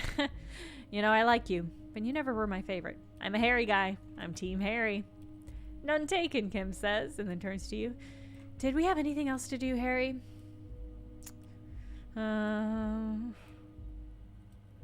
Oh, it turns out the strikers are being served an alcoholic brew. I made it even stronger. I don't know what that means, Harry, but I love it. I love your initiative. Knowing you're out there keeping things running lets me focus on the big picture stuff. Don't even tell me what's going on. Alcoholic brew stronger, stopped it, strike. I'm just gonna let you surprise me. All right. I'm gonna lie about this, and we'll just see if that does anything. Are you shitting me, Harry? Did you not really open the door and are now just telling me you did? His lively eyes are mapping your face. You're a wild one, Harry. No, Everett. I really did open the door. Ooh, you didn't say with nearly enough confidence. Uh-oh. Be it far from me to ever question your integrity, Harry, but you must have opened the wrong door. Next time, please be certain you get the right one. You see, Harry, it only benefits me if you open the right door. If you open the wrong door, then it makes things harder for me, because now you're scaring random people in my district. I don't want them to be scared. I want them to think, wow, I feel so safe. I like Everett. I only want weasels to be scared. Lieutenant shrugs. Yeah, that's about how I feel. I met Joyce, the company representative. Oh, that's very nice. I haven't gone around to see her yet. I'm very, very busy, you see. He just a button on his sleeve. I hope you're getting along. One thing I want to make very clear, Harry, is that this is not some kind of union versus corporation situation. Everybody is just pals here. Just pals? Well, we're all trying to do what's best for Martinez. Don't feel like you shouldn't work with her just because you and I are such good friends. I'm not a jealous guy. Why haven't you let her in to see you? If she actually wants to see me, she'll find a way. Any good negotiator would. And I just don't have anything to discuss with a bad negotiator. It's a fortress. He knows she can't get in here. He doesn't want to see her. It's as simple as that. Of course, Harry, let me just assure you one more time. It's perfectly okay to share anything we discuss here with this Joyce. This is a completely transparent organization. I have no interest in what she's doing, but I myself have nothing to hide. Your business is your business, and I respect your privacy. Just remember, none of it is secret. Tell her all of it. My brother's picture, my singing swordfish clock. Tell her how overweight I am and how I'm helping you find your lost gun. Tell her about everything. Everett doesn't mind. It is rather interesting to tell people things about each other, isn't it? It was nice telling him about her right now. Okay.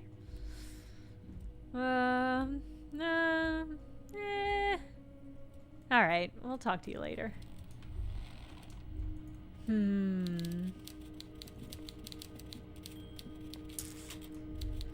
Well...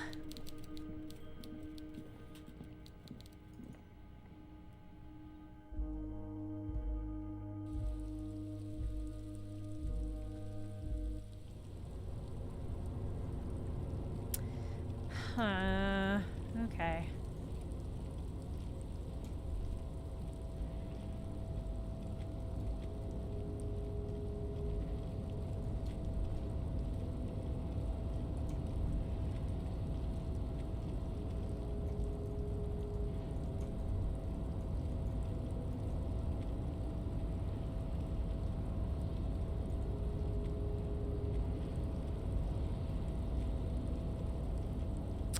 Well...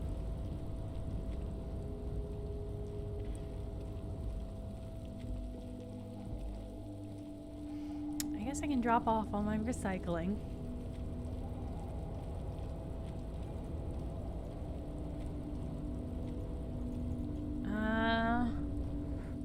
Oh, I guess I can go down to the ocean and check out the reeds. I haven't finished even like exploring the island, I don't think.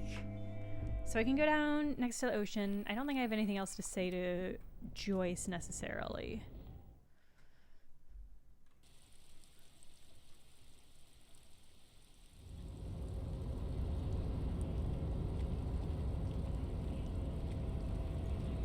Do I have anything to say to you? Hola, Wandering Man. Actually, How can I help you? do you know anything about the Hardy Boys? Los Hardys? He smiles. They're an independent militia group, a bit too high-strung, but it comes with a responsibility. They're sort of like you, preserve the law and all that, except it's Everett's law. But really, they're just like you.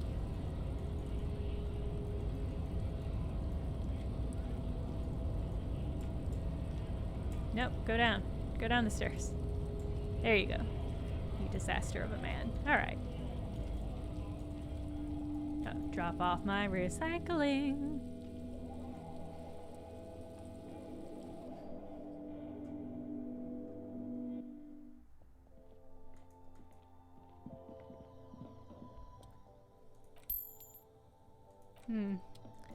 It's less than I was hoping. At this rate, I'm not going to be able to afford rent tomorrow. That's fine. I'll find somebody else to embezzle from. Maybe if I actually open that door for Everett, he'll pay me some money.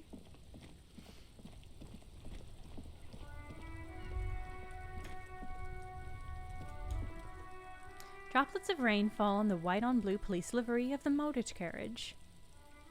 Wait, why am I even thinking about this? Wasn't I supposed to do something important? Something murder related? There's always something important. Doesn't mean you can't take a moment to admire this piece of machinery. This is a Cupris Kinema, the Cupris Motor Corp follow-up to the highly and successful workhorse. Blah, blah, blah, blah. This is car stuff. Won't it roll over at the first sharp corner? The high center of balance is offset by a large battery bank mounted at the back of the cabin, feeding all the auxiliary systems and making the Kinema effectively a mobile power plant. Sounds scary! Even as still, the unibody Cupris Kinema looks sleek and dynamic. The cabin is tilted frontward to give it a more aggressive, hunched look. Somebody has raxed it recently. A motor carriage, one of many, I shrug. Uh-huh, no point in stopping then. Yeah, let's keep going.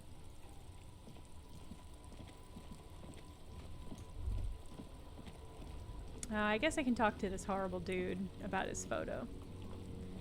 You there, miserable old man. Vigilance, officer! What can this old carabinier do for you? You seem to be playing in a crater. Yes, the terrain here provides a very interesting variety to a familiar game. Do you know what created it? I do, he nods. Fire from heavy artillery. Heavy artillery fire, you say? That's the best kind of artillery fire. Very interesting. Because that's what happens when communards hijack your country, execute your supreme leadership, and turn your capital into a slaughterhouse. You use heavy ordnance to clean up your home.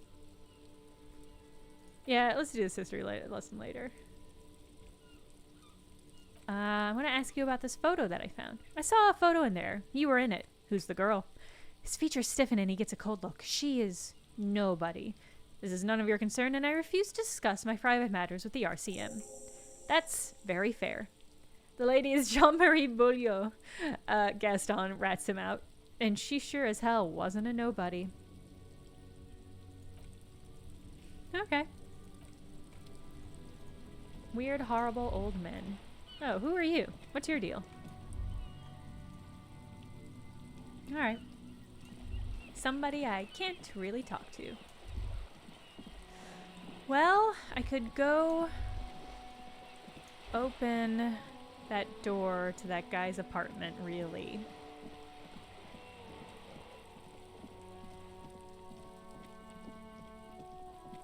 And then let Everett know. Because, oh, right, and there's this whole building I didn't check out. Well, let's check out this building.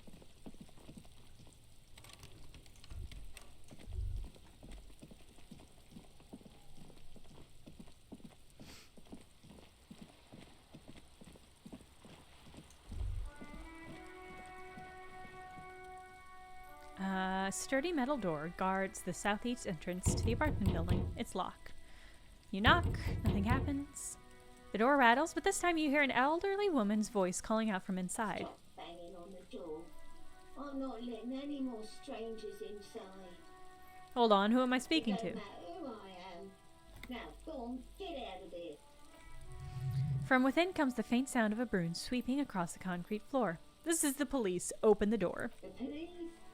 Everyone knows the police don't come round here. No, I already told you. I won't be responsible for any more strangers getting into the building. Go check the backyard door. Maybe someone there will. She trails off, leaving the sentence unfinished. Back door. There must be another entrance to the east. Madame, I assure you, we are real police officers. There's no reply. Oh. Yes, I'm Piggo. The streets will flow red once more. A great torrent rushing down Rue d'Esperance. You wait and see. The streets will not flow red with anything. Who are you? I'm Cindy the fucking Skull. What else do you want to know? Date of birth? Blood type? The last time I was tested for Hep C?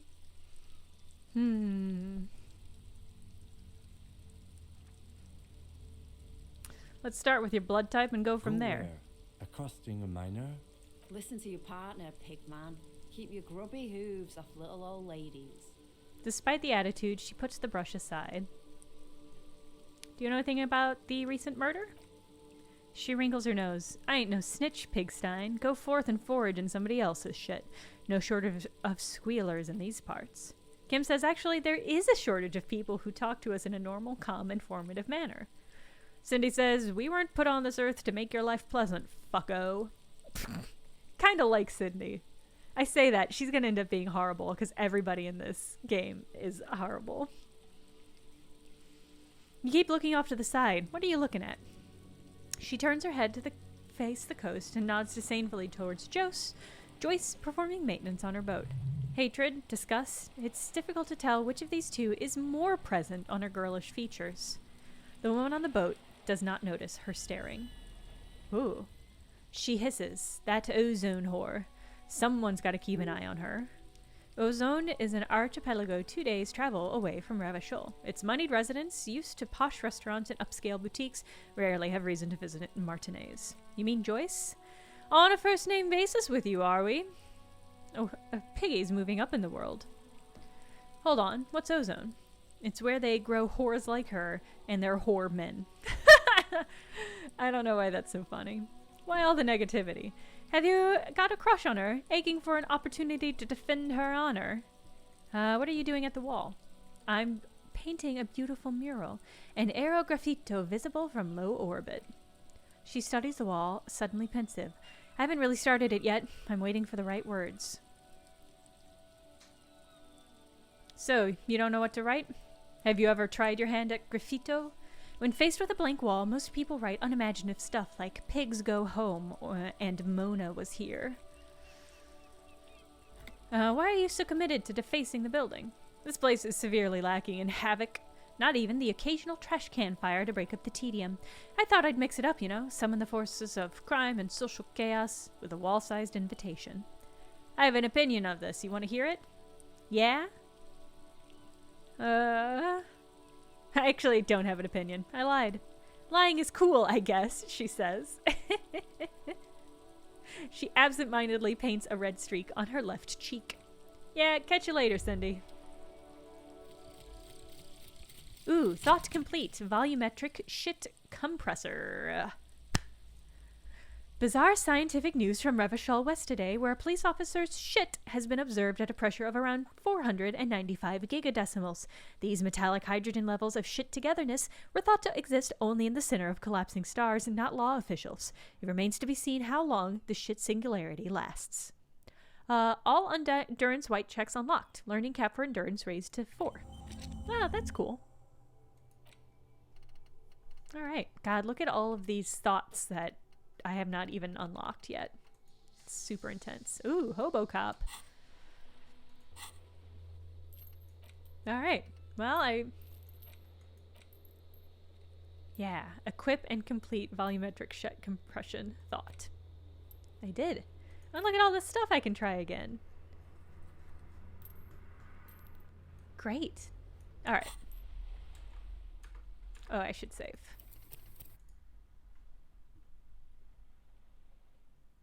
Veggie Kex, thank you for the heads up.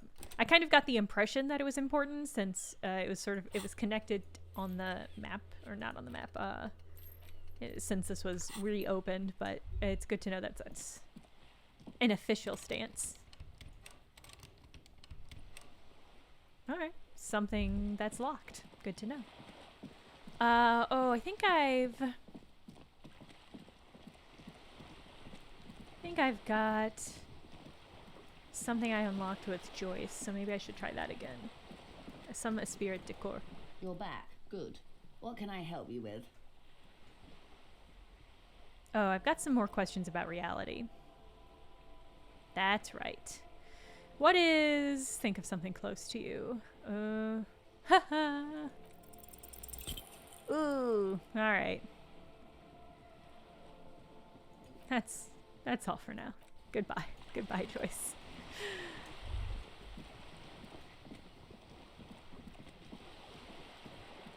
Not a successful side trip. Ooh, but what's that?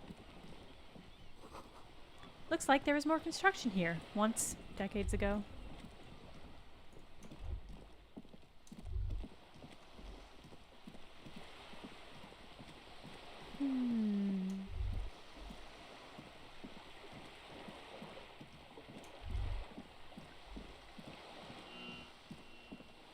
Are you still reading out here? What's your deal? What are you doing? For something to read. Good. It Good. is. I'm a policeman. Everyone can see that. The rectangles. Do you need the help of a policeman? What with? A lot of things. For example, people tend to go missing. Watch her browse books. Her hands move over the book covers. The tip of her fingers look rough, stained with yellow. It seems she spent a lot of time at work, smoking. That's all for now. I'll let you read. I'm going to figure out your secrets, lady. The book says you must attain a Franco-Nigerian hard body at the nearest gym. Those checks haven't gone well for me, so I don't know if the nearest gym is really going to help me out.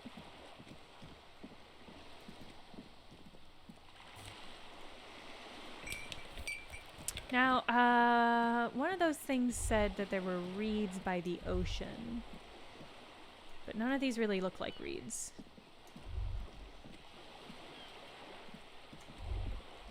So let's keep going.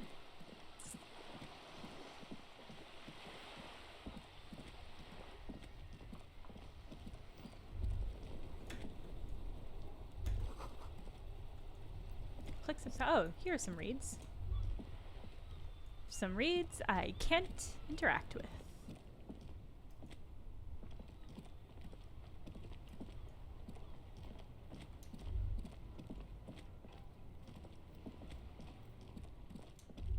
Oh yeah. Yeah, whole area over here I haven't even been to.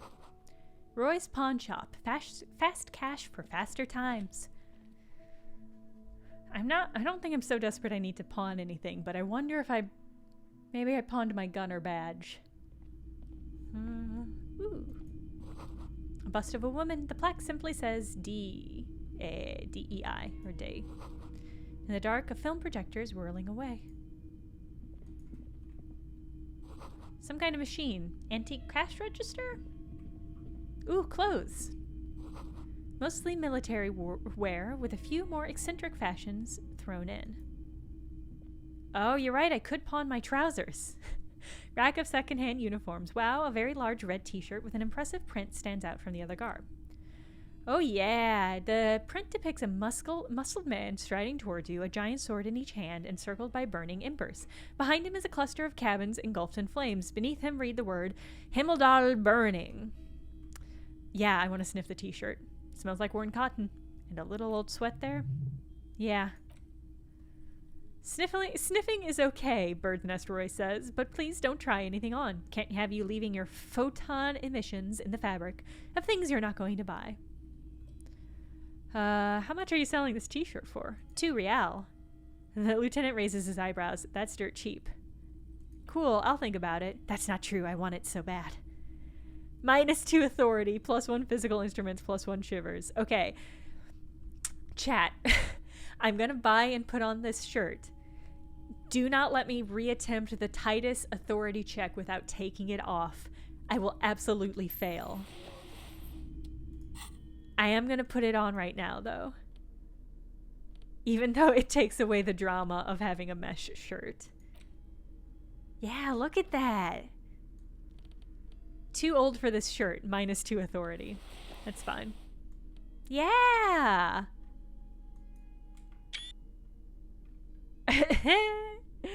Honestly, I feel great about this. Perfect. A perfect look. Hello. Let me talk to you. Do you have a gunner badge? I see officers of the RCM in my pawn shop. What can No I pants. do for you? No need for pants. I'm a cop. I don't need pants. His courtesy is not insincere, but he prefers being alone with his projector, just watching the movement of light across the walls of the shop.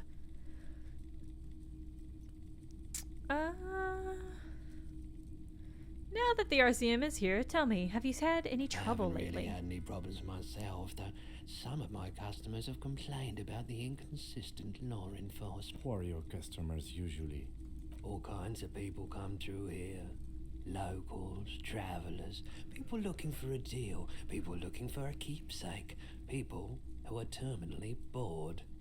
As you can see, I have a wide selection of goods for everyone to choose from.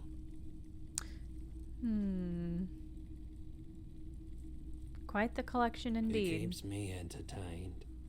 His attention is drawn once more to the play of light and shadows on the wall behind you. He's well composed, but underneath it you sense a psychedelic process bubbling. Some kind of drugs, maybe? Is Roy high, and if yes, then what is he on? Yeah, success! Finally. Feeling warm and enthralled by the movement of light while the mind continues to race forward? Lucky bastard. He's probably on pure holidon. It's tough to come by on the streets. Pure holidon? What's that? A drug development by the military to treat and prevent radiation sickness. It has psychedelic side effects, and it makes your eyes turn yellow. So where does a man get pure holidon these days? He takes a step back, studying you. How would I know?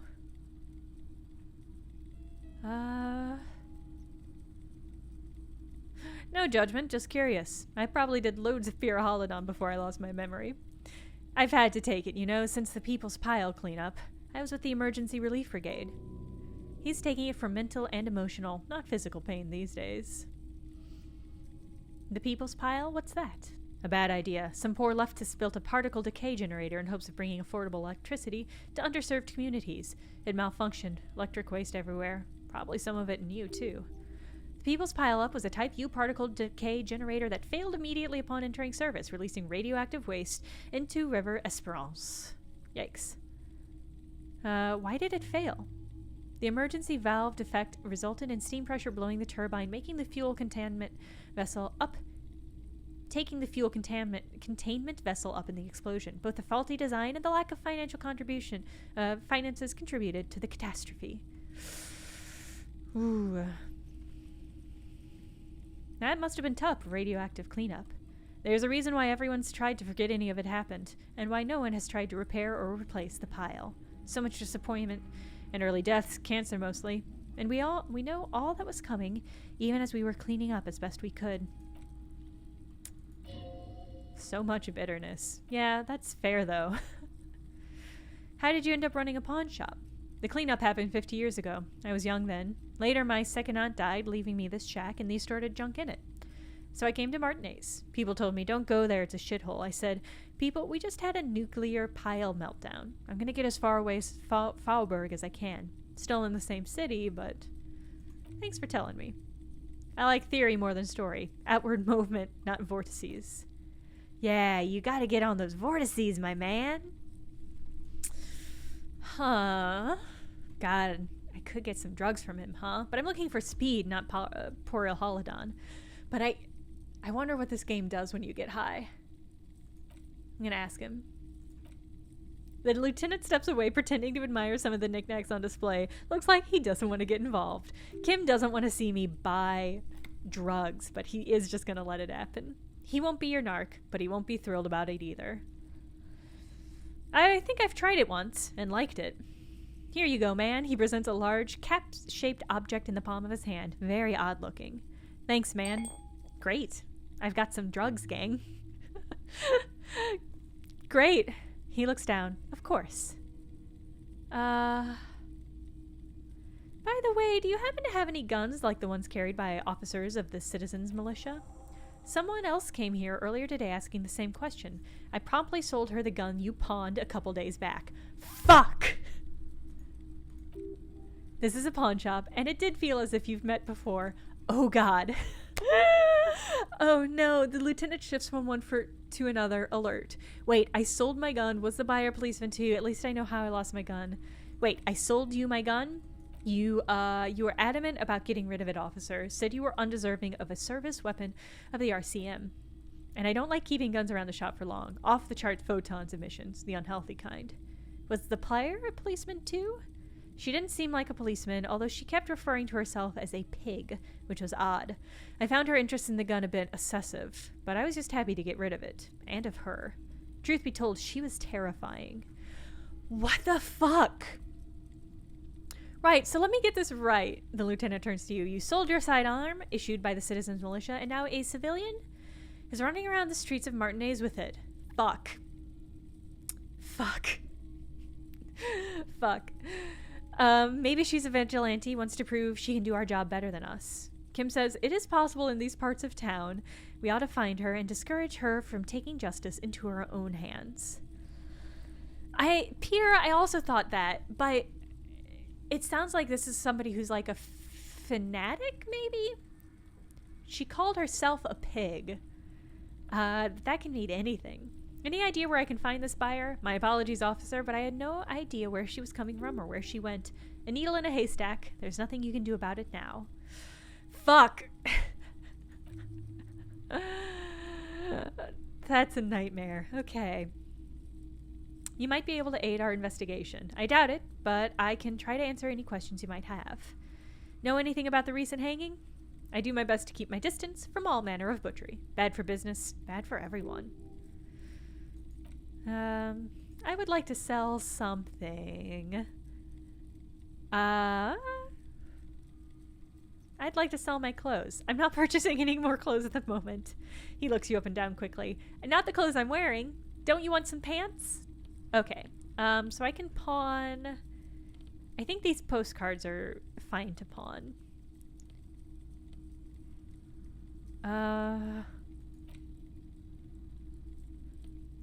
I mean, this gun is broken. Postcards prepaid.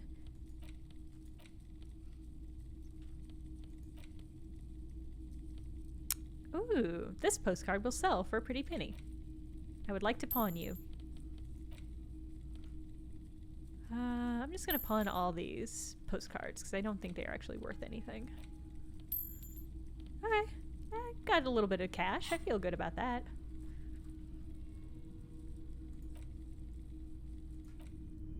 Okay. Phew. Well, that was fruitful. Sawed-off streetlight. Typical Martinez streetlight sits among the sorted floor and table lamps. Is that a streetlight? Yes, officer. As you can see, it's in perfect working order. His manner is casual, but his speech is careful, measured. He wants you to know he has nothing to hide. Let your gaze run over the streetlight. The light pole has been carefully cut, and the wiring has been redone and attached to a standard indoor plug. Light buzzes faintly, but pleasantly. Oh, but persistently. This would make quite a statement in your living room. Where'd you get this? It was brought to me altered. Kim says, we're not here to investigate the thief of city property. I have to admit, it's rather clever what he's done with it. How much for the streetlight? 700 real. Woof!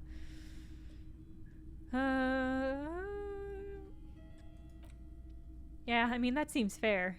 I don't have the money for that and probably never will in this game, but okay. God, pawning the photo would be very funny. I have to assume it has an importance, but maybe it doesn't. Maybe I'll sell it eventually. See rows of toy soldiers guarding the rest of the trinkets displayed on the table. Some horseback, other in rags, others yet in bright blue uniforms. All are stern and unyielding in their duty. Oh yeah, Interface 5, dig up a truly cool figurine in the box under the table. Yeah! Why, what's this? A headless man riding a horse. A headless man wearing futuristic tracksuit trousers that say Faun. What is this? Show it to the shopkeeper. Oh, that's the Headless Faun Rider. Who? The Headless Faun Rider. It's an urban legend about a man who rides the streets of Revachol sporting a Faun tracksuit. As you can see, he's missing his head. 50 cents, bargain price. I'll throw in the tiny cap too. I think he's looking for it or something. It's part of the story. It has many interpretations. I seem to recall Kuno being obsessed with flan pants. So I wonder if this is not an inroad into talking about him, or talking to him.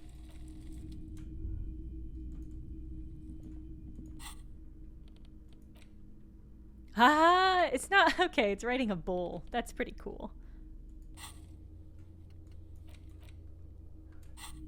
Okay. Great.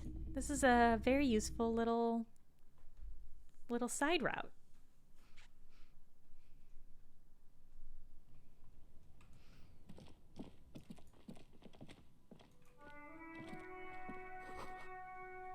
We have not gotten the body down from the tree yet. I think I'll probably circle around and do that before I conclude the stream, which will be pretty soon. Man on waterlock. Good morning to you, officers. A burly man hangs out by the waterlock, carving up a generous serving of salami with an old hunter's knife. His eyes are fixed on a man stranded on the other side of the waterlock, and on an enormous billboard that has fallen down into the canal between them. His posture is relaxed despite his powerful build, and the knife in hand, this man resorts to physical intimidation only infrequently, if at all. Do you know what caused this wreckage? Pointed to the smashed billboard in the canal. I wasn't here to witness it, but those things look like tire tracks on the sign. Weird, huh? Then again, pretty of daredevil drivers in Revachol. Too bad it also takes a year and a day to repair anything around here, especially a waterlock. The rest of the closed off till then. Do you know what's further down the coast? Well, there's a fishing village, an abandoned fishing market, a bizarro church, and not much use for the congregation, though there always seems to be something wrong with it. Yeah, not much else. Just bombed out ruins. I would love a slice of salami. Ah, dope. Sure thing, he cuts off a slice of salami. It is salty. It is savory. It is chewy. The hangover only makes the salami more tasty. You want some too, officer? Kim ponders it for a moment, then decides to go for it. Why not? He takes a slice of salami from the man and chews on it. Okay. Great talk. Water lock control panel. A couple of indicator lights are missing from the control panel. Loose wires dangle from the now vacant holes. In the middle is a lever. Beneath it, a small metal plaque. The panel usually closes the water lock, turning it into a bridge that lets you cross the canal. But there's a crashed Samarin butter sign in the way. Pulling the lever probably won't do anything. I pull it anyway? You pull the lever all the way up until the metal clicks against the contact pins. You hear a soft clunk, then nothing happens. Push it harder. Nothing happens. A cold gust of wind blowing in from the sea interrupts the silence of the situation. Kim judges me silently. Ooh. New task, close the water lock on Wednesday. A spring brings the lever back to its original position. You still need to close the water lock to get across the canal. Some other way. Wasn't there a sign over there saying functionality would be restored on Wednesday morning? Oh, was there?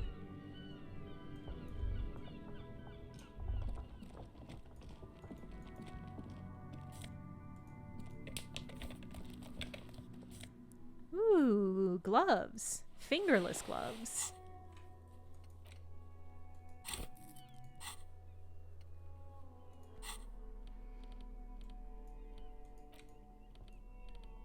How do these look? So, ooh, my regular gloves give me +1 interface. This one's just giving me +1 electrochemistry. I think I want interface bonus.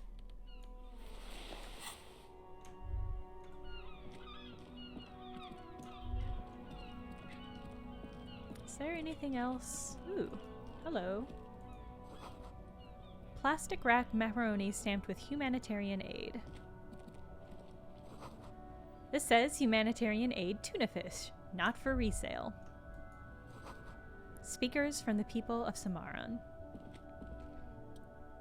Silng. You see a Samaran street vendor surrounded by a motley assemblage of goods. When he realizes you're looking at him, his face breaks into a wide, welcoming grin. The name Sileng is embroidered over his breast pocket. Happy shopping, officer. Everything's cool here. He gives you a thumbs up. Everything's cool. The goods are cool, the customers are cool, the place is cool. And one more thing, officer. From out of the bay, a cold wind gathers. It creeps into the city, tugging at the textiles hanging around the sand. Some distance away, the sound of a tin can clattering across the street can be heard. Very cool. He makes both fingers into finger pistols and fires a few finger bullets into the air. You feel a twitch in your index finger. There's a finger shootout brewing. Whip him out. Shoot, officer. Have we got an arrest here, or just a shakedown? A shakedown. One, officer.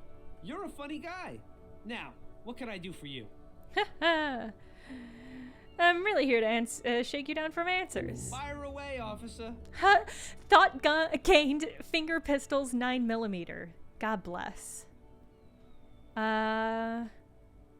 These food packages have humanitarian aid written on them. How come? You mean these delicious prepackaged shelf-stable meal kits? Really easy to cook, no hassle, really cheap too. Buy some, try them out. No hassle? There's a little hassle here. A moral hassle.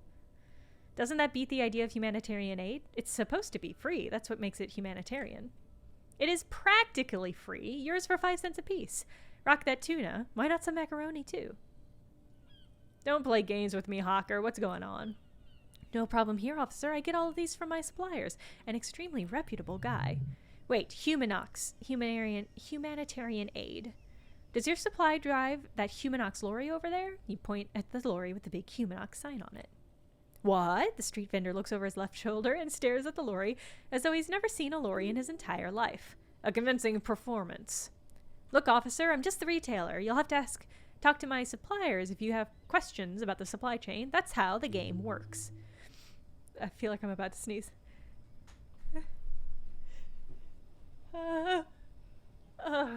It didn't come. That's the worst. Okay. Give me some money. Cool. Start with a little compliment, then work your way up from there. This is about business, remember? Hey, you seem like you're a really successful entrepreneur. Would you like to support a member of the local police force? Okay. But why, officer? Think of it as an investment. An investment? He raised his brow, intrigued. What kind of an investment? I'm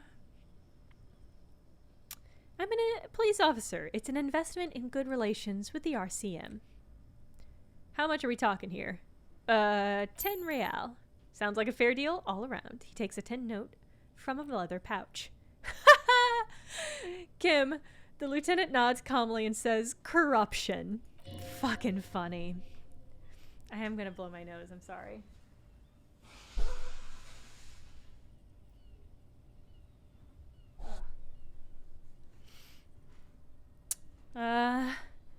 It's just like a bus or seagull, a kid watching out of the window describing things going by. He doesn't like it too much, but what do? I guess you just let it happen.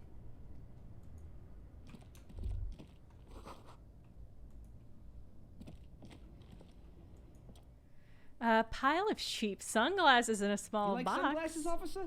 I've got the latest styles right here. Yeah, I definitely want some sunglasses. Abort, these are hideous. What's more, they don't even fit your face. You can feel them pinching your nose and chafing against your brow. Damn, officer, you look like a mega secret spy. Very secret.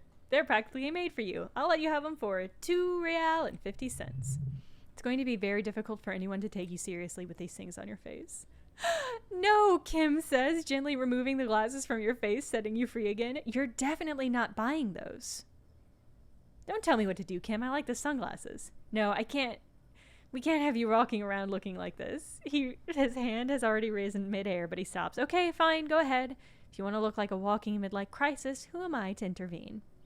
All right, wait, let me rummage. Are there other glasses?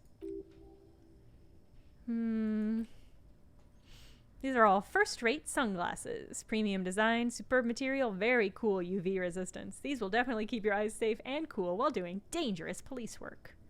Try again. Maybe you can find some interesting sunglasses in the box. Yeah. Oh, nope. All you find is this lime-colored cellophane visor.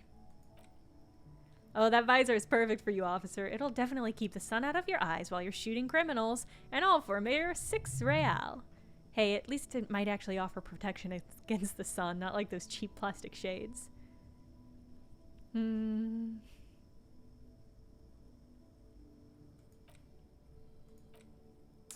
Alright, so I could get... Oh, +1... Amphibian sports visor. Oh, yeah. Oh, yeah, for sure. The ugly sunglasses, which are called the Shades of Self-Destruction. Give me +1 electrochemistry, but -1 logic. Ooh, okay, let's look at this thought. -2 to savoir-faire. Snapping doesn't help. You were promised a gun, that much is certain. This is why you became a cop. Yet here you are, loitering around with idle hands like some sorry-ass loser from the street. Suddenly you're supposed to be solving cases, but like talking to people? How are you going to believe you that you can protect yourself and them from savages without a firearm? You know what? I guess I have been pretty racist in this game. This isn't right. This ain't right. You need to think around this problem. You need to snap your fingers at people as you do. Great. Oh, unlock a new slot to research thought. Oh, okay. Oh, interesting. Okay, I spent a skill point opening up a spot so I can internalize finger pistols. And I still have one. I still have a... Oh, right, I've got drugs. Let's put on this amphibian hat. Yeah! I feel great about this look. +1 reaction speed, -1 rhetoric, but this hat just gives me a pure +1 perception. Beautiful. Beautiful. Perfect. Perfection. Is there anything else? Clothes inside. Don't be shy. These are premium class clothes. Good quality fabrics, best retro design. Save the economy with your style, officer. Save the economy? What are you talking about? Haven't you heard, officer? You've got to be economically conscious. Recycle your cash, keep it in circulation. Don't buy new things, buy eco. Yeah, thanks for the advice, dude. Browse through the box. Find your hands deep in tattered and faded garments made from weird polyester blends that make your body itch and sweat in all the wrong places. The box smells like cat piss, or like an old person with no money. Economical, but also trendy. Look firsthand, buy secondhand. Keep the economy moving. Ah-cha-cha. All right, let's roll this composure to find something good. Suddenly something cold grazes your hand. Synthetic and sleek, a windbreaker. Surf, it says, but also wind, summer, 100% waterproof, and sport. All in different typefaces. Practical, and yet it may deaden your senses to the world around you. Possibly because of the awful typeface. Good choice, officer. Mega sporty. And only 4.5 real for you. This gives me +1 composure, but -1 shivers. It sounds amazing, but people keep mentioning in the chat that shivers are good, so I don't know if I want a negative to that. You see two lowly defeated speakers, thralls, slaves basically, perched atop them like conquerors from the land. A pair of flan durable wear sneakers, Ultra Series. I can see you have a taste for luxury, officer. Can't keep your eyes off those sneakers? Inspect the sneakers. Pair of flan Ultras. Design is impossibly sleek and smooth, a futuristic silhouette with a sleek monochrome colorway, a jet black upper, and a silver line midsole. Those sneakers, mister? Only 50 reals? Absolutely not. What about the speakers? Once respectable speakers have been conquered, reduced to a mere prop by the indomitable flan Ultras atop them. Small heat embossed on the veneer reads, Solitary aid from the People's Republic of Samara. Don't look at the speakers, officer. Look at the sneakers. The sneakers are the stars here. What about those speakers, though? Doesn't anybody want those speakers? I'm ashamed to even use them for props. Don't waste your time on them. But can't I just buy the sad conquered Samaran speakers? No way, officer. They aren't even for sale. They're bad speakers. Lo-fi socialist junk. But I need some speakers. I actually think I do. I think I have a record player in my room that requires speakers. But I need some speakers. Well, if you want them. But see, they're the pedestals for my sneakers. If I let go of the speakers, where will my sneakers go? I can't leave premium lifestyle sneakers on the ground. If, on the other hand, you wanted to buy the sneakers too, I could maybe throw in the speakers for a little extra. 50 cents. So I have to buy the sneakers first. Sucks. Okay. Alright, I'm gonna go back and investigate the body. As I said I was going to. I should be able to deal with it now. Oh, actually, let me buy a little bit more ammonia. And drop off my recycling. I bought this cool frog hat, but it did make... it did cost so much that I won't be able to afford rent tomorrow.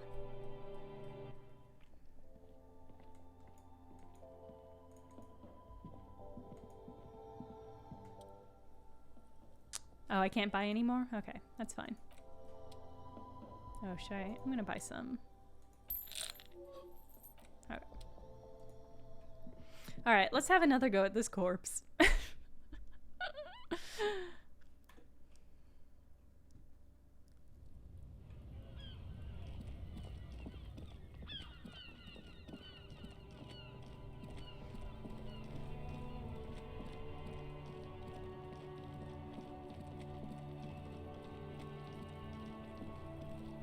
And let's also save before we do that.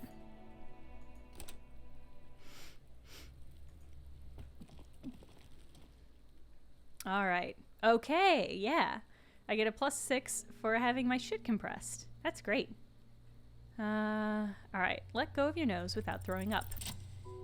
Hooray! As you breathe in, the odor comes over you. It's a spell of the mind telling you to run and your stomach to wring itself empty. With your hands at your side and your eyes squinting, you stand in it. Do they always do that? They do after 7 days, yes. We're deep in decomposition here. Horrible. The man before you is naked, but for a pair of underpants and enamel boots. His skin is greenish, marbled with decaying veins and blotched by lividity. A fading web of tattoos covers his chest and shoulders. The cargo belt used to fasten him to the branch above appears industrial in strength. Inspect the boots. Material appears to be ceramic. Clean white stands in stark contrast to the decaying flesh above the knee. The man wore thick polymer socks, probably for padding. A fine array of interlocking plates covers them. These are clearly not boots, they're armor, possibly part of a larger set. Indeed, Kim says. Technically speaking, these are sabatons, not boots. Oh, the lieutenant uses a Mnemotechnique A6. And not just any notebook, it's a classic. Forget about the notebook, tell me about the armor.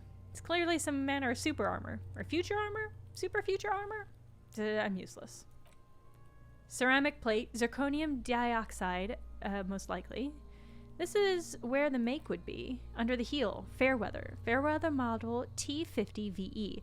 I'm guessing that's vitreous enamel. This is advanced stuff.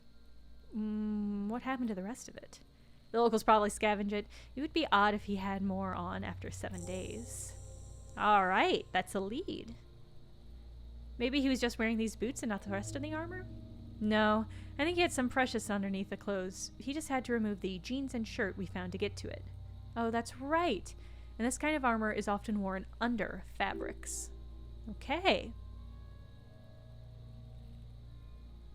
What if they had told him to strip before they hung him, to demean him? They usually hang them completely naked for that.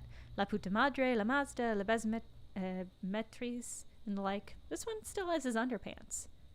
Kuno, it says, fucking talking about underpants. The material looks out of place here. It is. It's expensive. We've requested similar material for our tactical units for years now. The constabularies deemed it too costly. I think in that time we've lost 6 men to semi-automatics. For a full set, probably about 4 years of wages. Whew. Wait, my yearly pay is 5,500 real? Not too much, yes. No wonder I can't pay my hostel bills.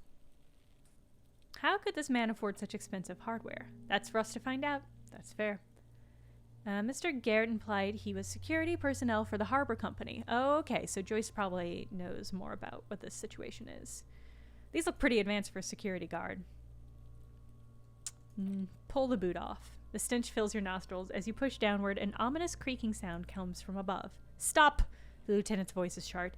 He looks at you with the boot under your arm. Pig's gonna pull his head off. Brutal. Ugh. Let go of the boot.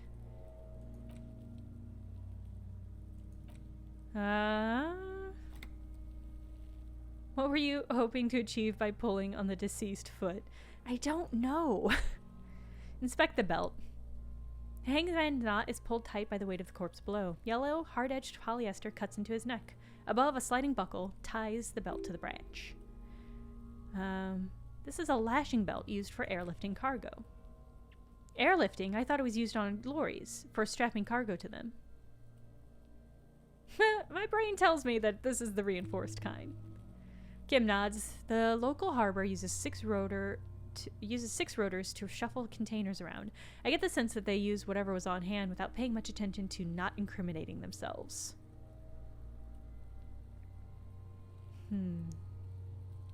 By they, do you mean the Hardy Boys? Right now, everything seems to fit their confession. They sure wanted him to stay up there. The rope is reinforced by steel wiring. I'm afraid it would be thin steel wiring, parallel strands. This makes getting him down more problematic than I had assumed. How did they even hang him up there? A noose is one of those things that's easy to use one way around. Did they climb up using the kid's ladder? The ladder can't carry a grown man. I don't see any splinters either, do you? I think they lassoed the branch, then pulled the belt close to the buckle. He makes a pulling motion. Let's look at the tattoos. An intricate web of blue lines stretch across the torso from the right shoulder of the solar plexus. Each time they intersect, a small white star is formed in their crossing. Hundreds of faded asterisks riddle his skin. Their concentration is highest around the heart. Is this a microelectronic system? I have only cursive knowledge of the science of cybernetics. I would not know if they were, but it's not quite complex enough, is it? It doesn't seem familiar from the insides of any radio computer your mind can imagine. The somewhat organic lines remind you of old filament memory units, but not quite. No, you're nowhere near. I'm missing something here. So am I, Kim says.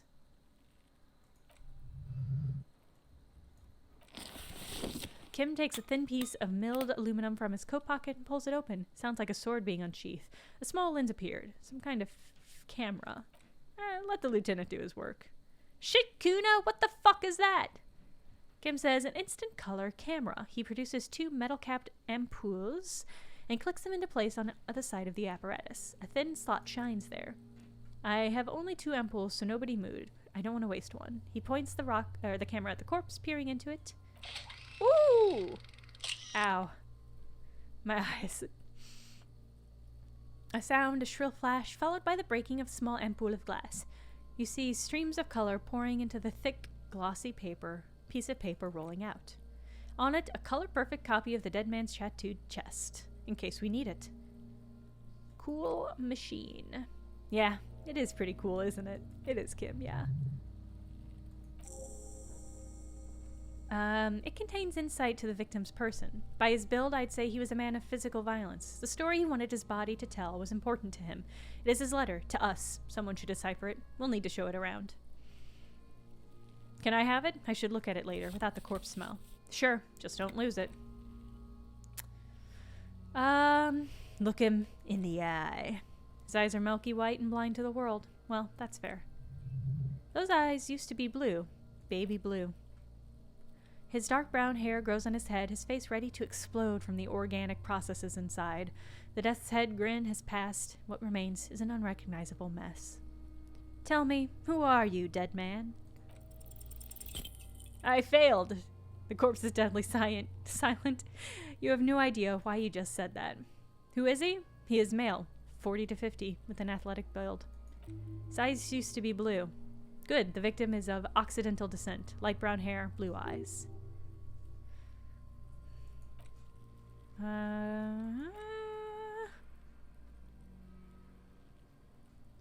As you narrow your eyes, the monster before you blurs into a violent mess of green and pink. This is a trick. You've done it before. Pink is where the blood settled in the first hour of post-mortem. You can use it to see if the corpse has been tampered with. Does his position at the time of death match the discolorization? Only the lower extremities are pink with a dash of blue. His eyes and hands are pink. Thighs too. I see it. His neck too. The lividity goes right up to his chin. We have good, well-pronounced discolorization here. The monster comes back into focus, an explosion of color coursing with dark marbled veins. His stomach appears pregnant with something. Black liquid streams down his thighs and onto his boot. So what do you think? Something is coming out of him. A pool of blood and feces has eaten into the frozen mud below the man's feet. Purge liquid is dropping into it, drop by drop. Ugh. The victim appears...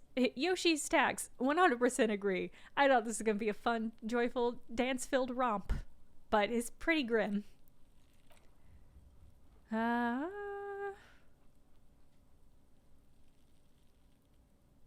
We got lucky. Didn't we? I don't feel lucky. I think he was upright after death. His hands, feet, and neck are discolored. Agreed, especially on the neck. The belt acted like a tourniquet, keeping the blood in his head. For some reason, my brain would like the pink to be more pronounced, especially in the neck. Kim says maybe it looks faint to you. It could be more pronounced, actually. Dumont note. Note. Could it still be he was moved after death? There's always a chance. We should check for ligament marks on his neck to see if they're in tune with the belt. We'll have to get him down first. He's been up. See the bruises? Kim says I do. Most of them are post-mortem, maybe even all of them. The delinquents have made our jobs harder with their little sport. Okay. So I've got an Inland Empire here that I failed that I'll have to come back and do. Alright. How do we get him down? Step back and have another look. The cadaver slowly twists on the cargo belt, the torso covered in tattoos and extremities blotched pink and purple. Sorry, pink and blue. Let's get him down. Hey! We leveled and we inspected a corpse. Kim says. The steel reinforced belt presents a unique challenge. I brought chain cutters, but I don't see a good angle of approaching to the belt. He doesn't actually think the challenge is unique. He thinks it's frustrating, annoying, and harder than he thought. The cadaver is a good 1.2 meters up. Neither one of us can reach the belt without assistance. And even if we do, there's the question of cutting through the airship strength material. There's no question. There's only gutting. How hard can it be?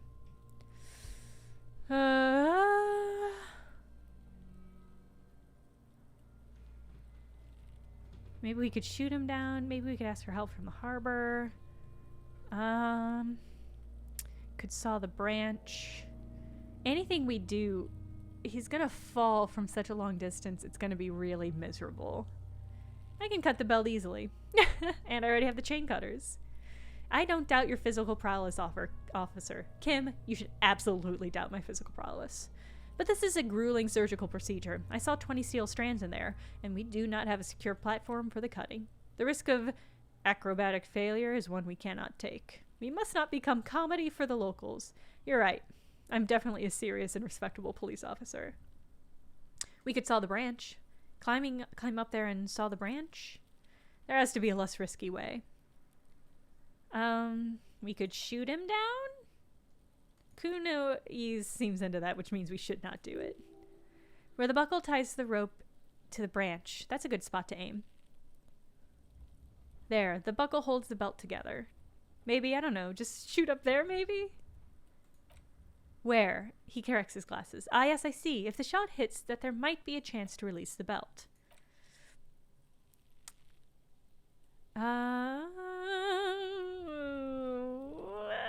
Take the shot, Lieutenant. What's the worst thing that could happen? I'll blow his head off? Wow, you can't be that bad a shot, Kim. Produces a lightweight firearm. He drops the paper cartridge into the barrel, separates the scoring stick, and gives the cartridge 5 tucks, securing it in place. Then he steps back and assumes the phallostes position, taking aim. The corner of his eye twitches, his finger on the trigger. Say nothing. He's gonna fucking The kid's voice is drowned in a shrill blast that echoes off the wall and the surrounding tenements. A cloud of smoke slowly parts in the air as the lieutenant steps back and says to himself, God damn it. A lot of things were wrong with that shot. The phallostes was the wrong choice. His shoulders were raised, but above all, he cannot trust his eyesight. Oh my god, that was so many types of wrong. Who taught Four Eyes to shoot? Oh, man. It's okay, man. The lieutenant doesn't say a word, just looks at the gun in his hand. Well, so what now? Oh, we need assistance, huh? You know, you don't feel like too bad of a shot yourself. Take his gun and show him how to use it. God, yeah, give me the gun. I'll do it. Go ahead, I'm not stopping you. Just don't lose it. Yeah, that's fair. Okay. Feel the weight first. Yep. Cold piece of bakelite and gunmetal is surprisingly light. Your finger fits right through the guard, instinctively resting on the trigger. That's a bad... You're not supposed to put your finger on the trigger until it's shooting time. At some point, it probably used to be your choice of firearm. It still feels comfortable, like you never laid it down. Ooh, breakthrough imminent on my finger gun skills. Point the gun at the belt. The buckle comes into focus in your sights. You stand with your feet planted firmly in the ground and your left hand supporting your gun arm. Ooh. Alright, this is an even chance. I wonder if I could do anything to... Sometimes if you do the other things, you can increase... I'm going to close my left eye. Slow movement of the branch is the wind, and your shoulders directing the gun sync up, dancing hypnotically. Okay, that helped me. I got a +1 for branch movement analysis. Okay, let's take the shot.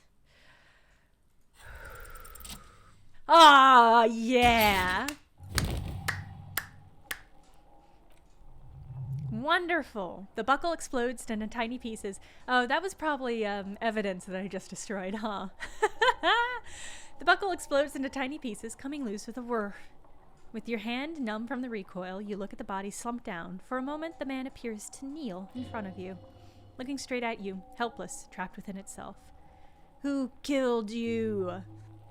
Communism.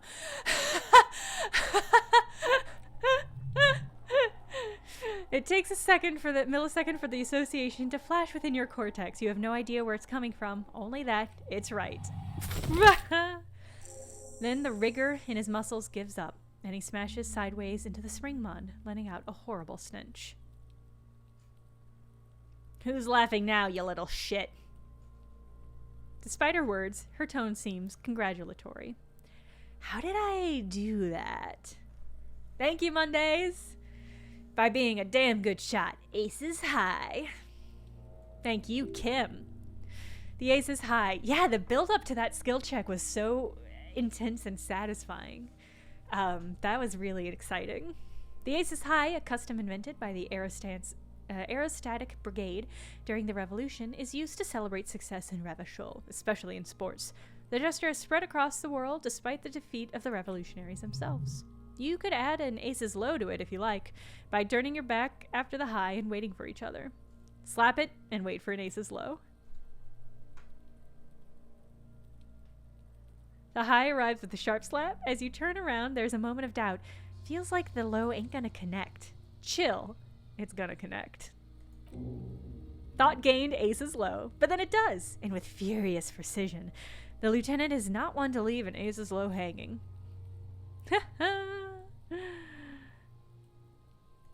Kuna cracks with laughter. Sounds like someone strangling a seagull. New task: perform field autopsy. Perform a field autopsy and determine the cause of death. But before, excuse me, he needs to turn away from the corpse. That's fair. The fall seems to have released something deep inside it. Wait, a field autopsy? Yeah. 4 phases of a murder investigation. 1, investigate the scene. Satisfied with that part? Trash container, the prints, we've been thorough enough. 2, initial examination of the victim. We were pretty good in our efforts, and the autopsy will provide another chance. 3, field autopsy. This will not be pleasant or easy, and it will have to be performed on the scene. Don't we have somebody else for this, like a doctor? Oh, 4 and final, transport of the coroner's case to the district morgue. I'll do that. God, he stinks. No, you and I are detectives. The honorary rank of detective signifies our ability to handle the entire incident chain. That seems like a bad system, to be fair. These 2 schmucks are not doctors, and this is going to go horribly. From crime scene to autopsy to cleanup, we do it all. Yeah, I feel like a detective. Your station would not have assigned you to the case otherwise. All right, give him back his gun. He holsters it. I would suggest we interview Everett and Joyce, the leader of the unit in the Wild Pines rep, but we've already done that. So it's up to you, detective. Take us where we need to be. Ooh, thought complete. Finger pistols, 9 millimeter. Snap, snap, baby. Turns out guns aren't that much for protecting as they are for attacking people. Yep. If you want to protect people, really work for them, you have to whip out your signature dual 9mm Villiers finger pistols. Who needs a real gun anyway? That conversation you just had, it would have gone better had you snapped those bad boys at 'em. Note, 9mm dual finger pistols do not count as an actual weapon for a gunfight. +1 reaction speed. Cool, safety's always off. Empty hand slots give suggestion +1. I can't wait to shoot finger shots at every single person I meet. Plus, I've unlocked Ace's Low. The Insulidian Civil War was not the first war to see the use of hybrid airships on both sides, but it was the coolest. For the entire decade, folded multi-rotor fighters got into dogfights above Revachol, Oxone, Simonine, and the Arcade Islands, spitting death at one another. They flew over sandy beaches and shot each other out of the azure sky, crashing into city blocks and setting island forests ablaze. The Ace's Low was common among revolutionary brigades, performed after multiple kills. Lieutenant Kitsuragi seems fond of it. Why? Great, okay.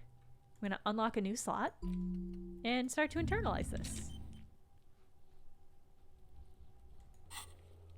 Okay, gotta find the rest of the armor, gotta investigate the tattoos, got to perform a field autopsy. I've got a horrible image. Ooh, interact. An intricate web of blue lines stretches across the torso of the hanged man from the right shoulder to the solar plexus. Each time the lines intersect, a small white star is formed in their crossing. Hundreds of faded asterisks riddled his skin. Their concentration is highest among the heart. What's the meaning of this tattoo? For you to discover. Okay, that's fair. Tools. Oh, I had and then lost a gun. And let's see. Oh, I've got 1 spare XP, or got 1 spare point that I can put somewhere that I might not want to put anywhere yet. Okay. Alright, that's enough for today. I did a lot of good investigation. Let me go ahead and save. I did a lot of good work in this game. Okay.